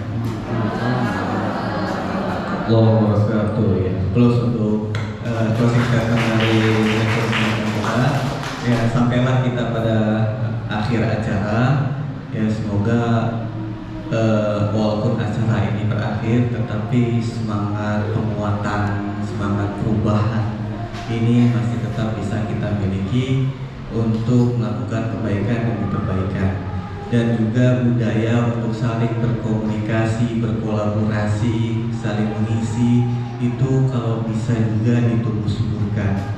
Dan juga mari kita jadikan mindset yang kita miliki menjadi sebuah mindset yang berkembang atau yang disebut sebagai growth mindset, karena guru harus memiliki mindset yang berkembang, bukan fixed mindset, tapi mindset yang tetap dan tidak tumbuh berkembang. Demikian mungkin akhir acara raker hari ini. Ya, mudah-mudahan banyak manfaatnya buat kita semua, banyak keberkahan yang kita dapatkan, dan juga keridhaan Allah yang kita tuju kita bisa dapatkan. Amin Allahumma amin.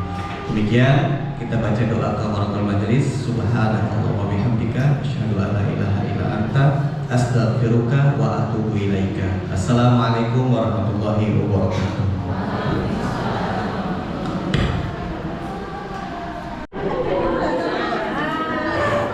Gak muat tetap.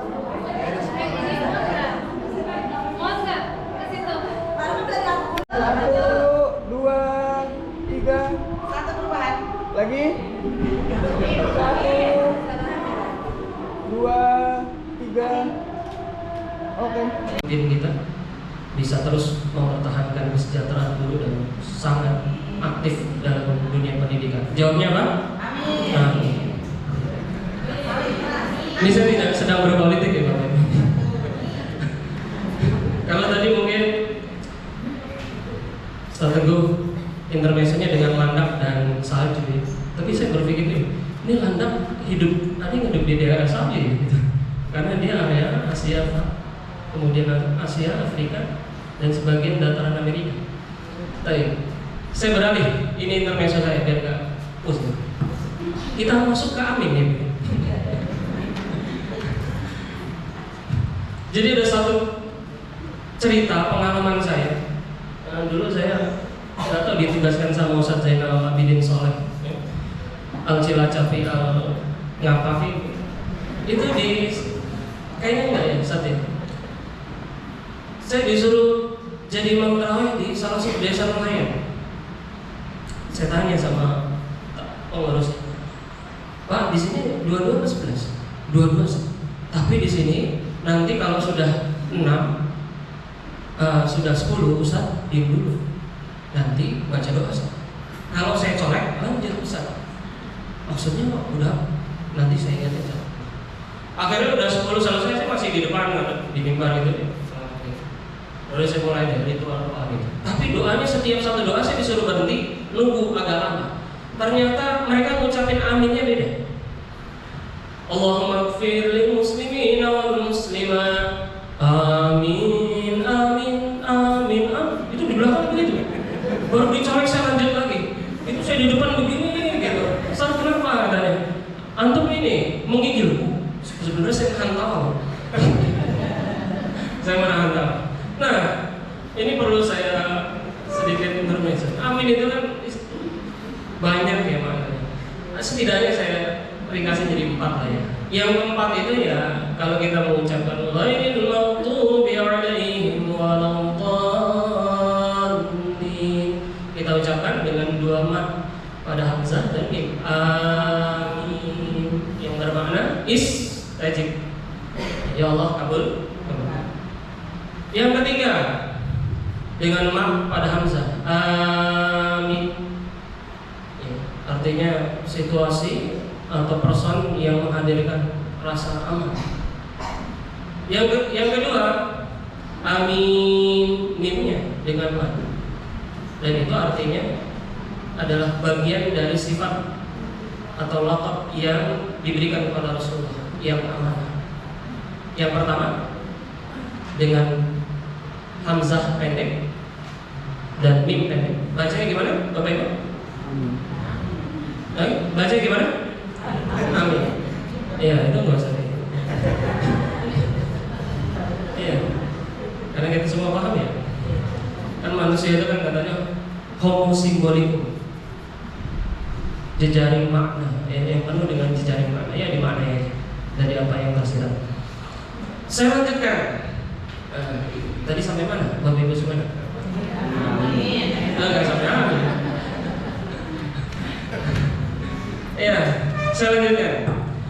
Setelah kita masuk ke area ini, ya, dengan rancangan yang kemarin berupaya Mas Nadiem ini mengupayakan dimasukkan ke prolegnas, tapi untungnya ditunda lagi di 2024 belum seperti bahasan. Ya mudah-mudahan nanti ada secercah harapan. Ya.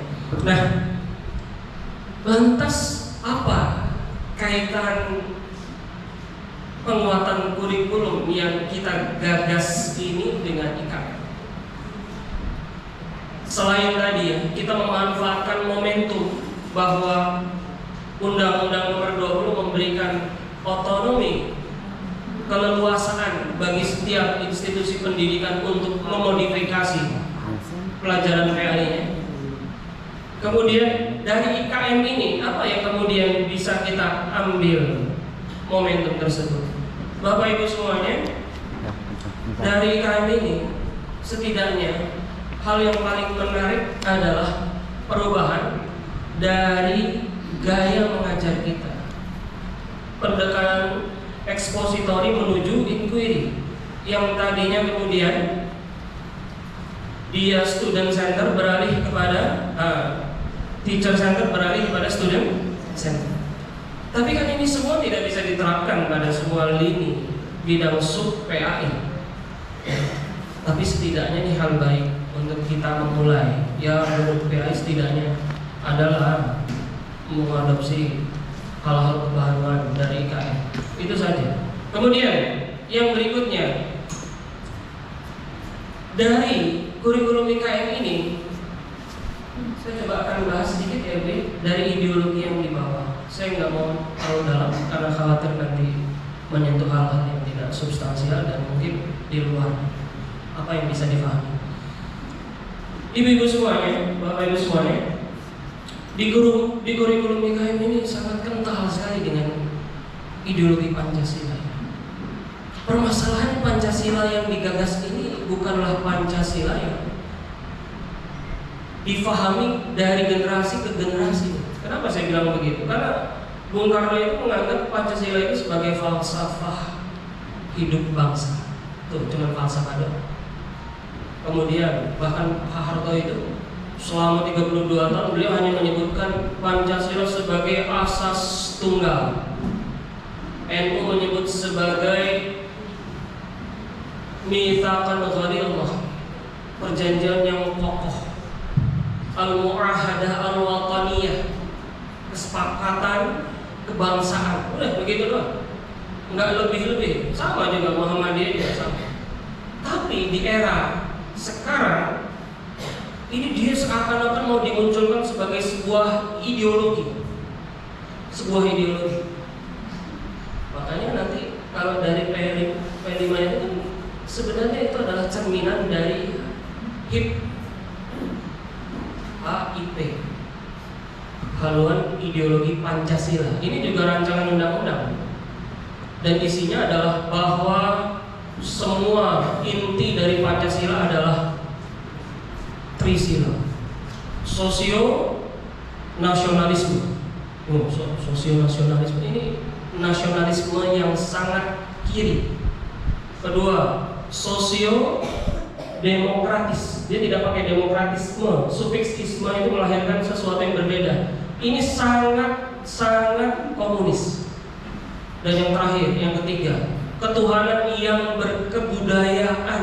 Coba bayangkan. Ini sangat ini sekarang nih, INUS, Islam Nusantara. Ya, Islam Nusantara. Jadi sebenarnya itu adalah pola pikir yang kita bilang marhainisme, menggabungkan nasional, agama, dan komunis. Gagasannya bukan diperah lagi menjadi Ekasila yang disebut dengan gotong. Makanya ada tuh gotong royong di sini. Pertanyaannya mungkin gini, Bapak Ibu tergelitik. Ada nggak negara yang kemudian menjadikan falsafah hidupnya sebagai ideologi. Nggak ada di dunia. Dari 190 sekian negara itu cuma satu, Korut. Ideologinya adalah Juse yang diciptakan oleh Kim Il Sung. Bapaknya Kim Jong Il, kakeknya Kim Jong Un. Saya sebutin lagi Kim lagi. Itu cuma situ doang. Udah. Iya, agamanya dibuat jadi ideologi. Makanya kalau memperingati hari kematian sang bapak dan sang kakek wajib nangis ya. Wajib nangis. Wajib nangis. Sekarang udah kayak apa ya? Nabi kayak gitu. Nah, disinilah kemudian kita perlu setidaknya meluruskan bandul ideologi Pancasila yang keliru ini. Dia tidak lagi dibawa kepada hal yang ideologis, tapi dia adalah sebuah falsafah hidup bangsa yang selama ini kita pahami. Bahkan NU di Muktamar tahun 86 menegaskan bahwa dia bukan agama Pancasila. Bukan agama. Bukan agama. Iya, dan ini nanti adalah sesuatu yang akan kita perhatikan. Ketiga, apa yang kemudian menjadi dorongan kita? Ini banyak masukan yang sudah kami tampung pada pertemuan-pertemuan sebelumnya, bahwa kok pelajaran dan materi yang ada saat ini tidak mengakomodir perkembangan psikologi anak. Betul, itu juga menjadi satu hal yang sangat kita perhatikan. Makanya saat ini konten yang akan kita garap itu memenuhi setidaknya unsur satu, dia harus memahami realitas kekinian saat ini. Ya, apa kebutuhan umat sekarang? Kebutuhan yang sekarang perlu dan sangat sekali adalah yang kemarin coba kita rumuskan adalah tentang iktisadiyah. Perekonomian Islam itu penting. Kita ini umat Islam mendominasi 87% di negeri ini, tapi kemudian ekonominya dikuasai oleh nol. Ini kan jadi problem. Kemudian faktor sia-sia perpolitikan Islam. Ya, saya tidak sebut perpolitikan Islam ini sesuatu yang terpisah ya, tapi dia bagian yang inherent dalam peradaban Islam. Ya, kalau kita ingkari itu berarti kita mengingkari satu konsepsi di mana Nabi SAW membangun negara yang disebut dengan Madinah. Beliau adalah kepala negaranya. Sulit untuk memungkiri itu. Beliau membuat sebuah perjanjian Piagam Madinah. Itu adalah piagam tertua yang diakui oleh bangsa-bangsa di luar. Dan itu terjadi di masa Rasulullah SAW. Iya, jadi kita nggak boleh. Sekarang kan ada semacam upaya nih untuk memfabrikasi pemahaman bahwa agama politik enggak. Islam itu juga berbicara itu. Bahkan sekarang ini sudah mengerikan. Bahkan orang-orang yang dia mengagungkan demokrasi saja, prinsip Vox Populi Vox Dei itu nggak berlaku. Ya, sudah aneh bagi mereka. Ini udah begini, demokrasinya udah mengarah ke liberal. Makanya kemudian anak kita dan terutama Nusantara setidaknya mereka paham betul untuk hal kayak begini. Jangan sampai kita selalu dikerdilkan ya dalam masalah ini. Kemudian yang kedua, bahwa materi yang akan kita buat setidaknya dia harus mencakup dari hal yang umum ke yang lebih spesifik. Jadi nanti tidak ada lagi anak diajarin tentang fikih perbandingan mazhab di usia SD misalnya. Oh, ini berat banget. Dia diajarin tentang ilmu kalam di SMP, berat banget. Ini kan nggak sesuai, gitu ya. Bergerak dari yang umum ke yang khusus. Kemudian bergerak dari sesuatu yang abstrak, sesuatu yang real, materi sampai yang abstrak. Dalam hal-hal yang bisa mudah untuk mereka pahami. Begitu ya, Bapak Ibu semuanya. Dan nanti sedikit penjelasannya saya coba bacakan di. Nah ini dia. Saya nggak lihat mereka. Saya berdiri aja. Saya pakai sendal jepit nggak apa-apa, Ben? Iya. Ini keren juga sendal jepit. Iya ini dia. Yang pertama adalah nih, materi adab harus relevan dengan kebutuhan usia dini ya, yang dapat langsung dipraktikkan dalam kehidupan sehari-hari. Makanya nanti ada materi-materi yang akan kita coba kurangi ya. Karena salah satu kelemahan IKM itu dia menggagas anak di usia TK itu dengan calistung. Ini menyalahi prinsip-prinsip pendidikan psikologi. Karena nanti anak itu akan jenuh pada waktunya. Dia nggak menikmati lagi sekolah itu sebagai satu hal yang menarik. Jadi mau, makanya dia di SD udah mulai. Dan ini saya tahu nih siapa yang gagal, tapi nggak perlu saya sebutkan dari inisiatif dari institusi mana. Kemudian penguatan materi melalui syair-syair. Ya nanti kayak misalnya nanti anak-anak TK misalnya 7% ini bisa berkurang gitu ya, seperti itu. Kemudian yang kedua adalah, masih di situ. Yang kedua adalah masalah di intervensi. Nah, intervensi ini ada nanti di bawah, ada masalah tiar. Mudah-mudahan masih cukup waktunya ya. Nah, ini nanti kita di bawah. Kemudian dengan orang tua karena masalah komitmen. Oke, ke bawah. Oke, ini untuk kendalanya ada kekurang pahaman. Yang berhasil berarti sudah paham, yang kurang berhasil berarti masih kurang paham.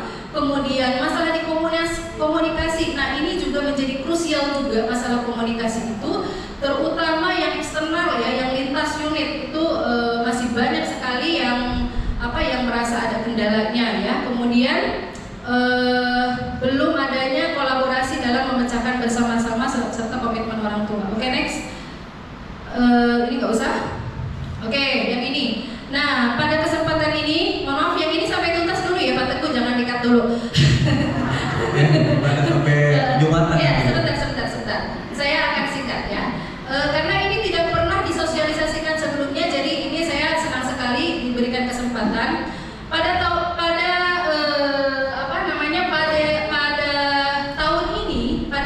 ini ada formasi baru, yaitu ada formasi tier ya dalam layanan kita ya. Nah, ini saya akan jelaskan kepada Bapak Ibu sekalian, karena kemarin itu Bapak ini apa sih? Terus apa bedanya sama CM? Apa bedanya sama GPK? Nah, fungsi tier ini ya, ini adalah layanan khusus ya, layanan yang diberikan untuk menyesuaikan karakteristik siswa ya, sehingga masalah-masalah yang dihadapi yang ruwet sekali, yang yang kayak benang kusut ini, ada kehadiran tier bisa turut membantu sehingga burnout guru-guru ini juga akan berkurang gitu ya, seperti itu. Nah, beberapa protokol ini mungkin protokol nanti ada beberapa perbaikan ya. Ke bawah aja sih, Pak. Oke, di sini ini juga sudah tersosialisasikan sebelumnya bahwa kita itu ada 3 tier. Sebenarnya ada 5 ya, tapi ini saya akan fokuskan ke 3 tier. Ada tier 3, tier 2 sama tier 1 ya. Karena kita sekolah inklusi bukan ada sekolah di dalam sekolah, bukan mengindividualkan si anak tapi di sekolah reguler, tapi bagaimana anak-anak ini bisa maksimal distimulasi sosial skillnya di dalam kelas. Nah, tapi ini juga kan perlu tahapan ya, gitu ya. Nah, yang pertama ini yang paling bawah. Yang paling bawah ini merahnya itu lebih banyak. Artinya bagaimana? Artinya ini yang tadi saya sampaikan, stimulasi ininya yang harus lebih banyak, stimulasi sosialnya. Stimulasi sosial tidak akan maksimal kalau peran dari guru pembimbing khusus dan guru kelas atau GPS tidak berjalan dengan maksimal. Ya, makanya ini ketika waktu itu kan kita pernah bikin FPP modifikasi, itu sebenarnya bagus ya. Jadi kita lebih awal, kira-kira si anak ini mau dikasih apa ketika dalam kelas. Nah, ini menurut hemat saya ini harus terus digulirkan ya. Jadi jangan hanya prasyarat karena harus ada inklusi, habis itu udah kembali lagi ke normal ya. Kalau menurut saya ini harus terus diperjuangkan gitu ya. Nah, kemudian ketika stimulasi ini, karena kan kita juga tidak ada eliminasi untuk karakteristik siswa yang berat gitu. Kita semua yang berat sampai ke yang ringan kita terima. Nah, otomatis ada beberapa siswa yang mungkin tidak terstimulasi secara maksimal di tier 1 itu, di kelas itu. Ya, akhirnya dibutuhkan tier 2, yaitu tier dalam kelompok. Nah, ketika tier dalam kelompok ini distimulasi. Nah, ternyata ditemukan ada yang berhasil distimulasi dan ada yang tidak berhasil. Nah, ketika tidak berhasil ini, maka harus ditangani ke tier 3. Nah, ini harus dipahami dulu ya. Jadi jangan anak ini marah-marah terus harus segera diindividualkan. Jadi jangan seperti itu. Dimaksimalkan dulu stimulasi pada masing-masing kelas ini. Jadi semakin ke atas, sebelum kita menanjak ke atas, cek stimulasinya sudah maksimal atau belum. Ya, gitu ya, seperti itu. Mudah-mudahan bisa dipahami. Kemudian berikutnya, nah karena di sini juga ada guest manager, ada tim care ya, support system untuk SNC itu alhamdulillah ya bertambah ya. Akhirnya saya buatkan regulasi ya supaya tidak timbang tindih kemana ya kalau misalkan ada kesulitan apakah saya harus ke care atau ke case manager. Nah di sini sudah ada regulasinya. Jadi kita tuh di SNC setiap ada pekanan gitu ya, ada rapat untuk dengan GPK gitu untuk menjemput bola permasalahan itu akan diakomodir oleh CM ya. Nah kemudian di CM ini akan dimaksimalkan konselingnya, konsultasinya akan diterapkan oleh GPK di dalam kelas. Nah kemudian ketika memang dengan CM ini sudah karena wah ini yang tadi saya bilang ini udah distimulasi nggak bisa, udah ini nggak bisa ini. Oh ternyata perlu tambahan nih, perlu di asesmen lanjutan dan tindakan lanjutan ya, maka direkomendasikanlah ke layanan care. Jadi tidak semua peserta didik itu mendapatkan layanan care. Jadi yang memang betul-betul diperlukan. Nah kemudian setelah direkomendasi nanti masuklah jadwal dari care kira-kira seminggu berapa kali dan berapa kali ya. Nah, seperti itu. Ini bisa disampaikan juga mungkin ke orang tua ya, karena case kemarin di lapangan itu orang tua banyak bertanya, kok anak saya tidak diberikan layanan ini ya, kok anak saya tidak diberikan layanan ini ya, gitu ya, seperti itu. Nah kemudian, setelah itu nanti ada reporting, ada evaluasi harian dan ada evaluasi 3 bulan. Evaluasi 3 bulan ini dari tiap ini tidak bersifat eksternal. Eksternal itu artinya keluar ke orang tua, tapi yang diberikan adalah internal untuk GPK karena ini bagian daripada support system untuk mensukseskan goals yang digapai di dalam PPI untuk peserta didik.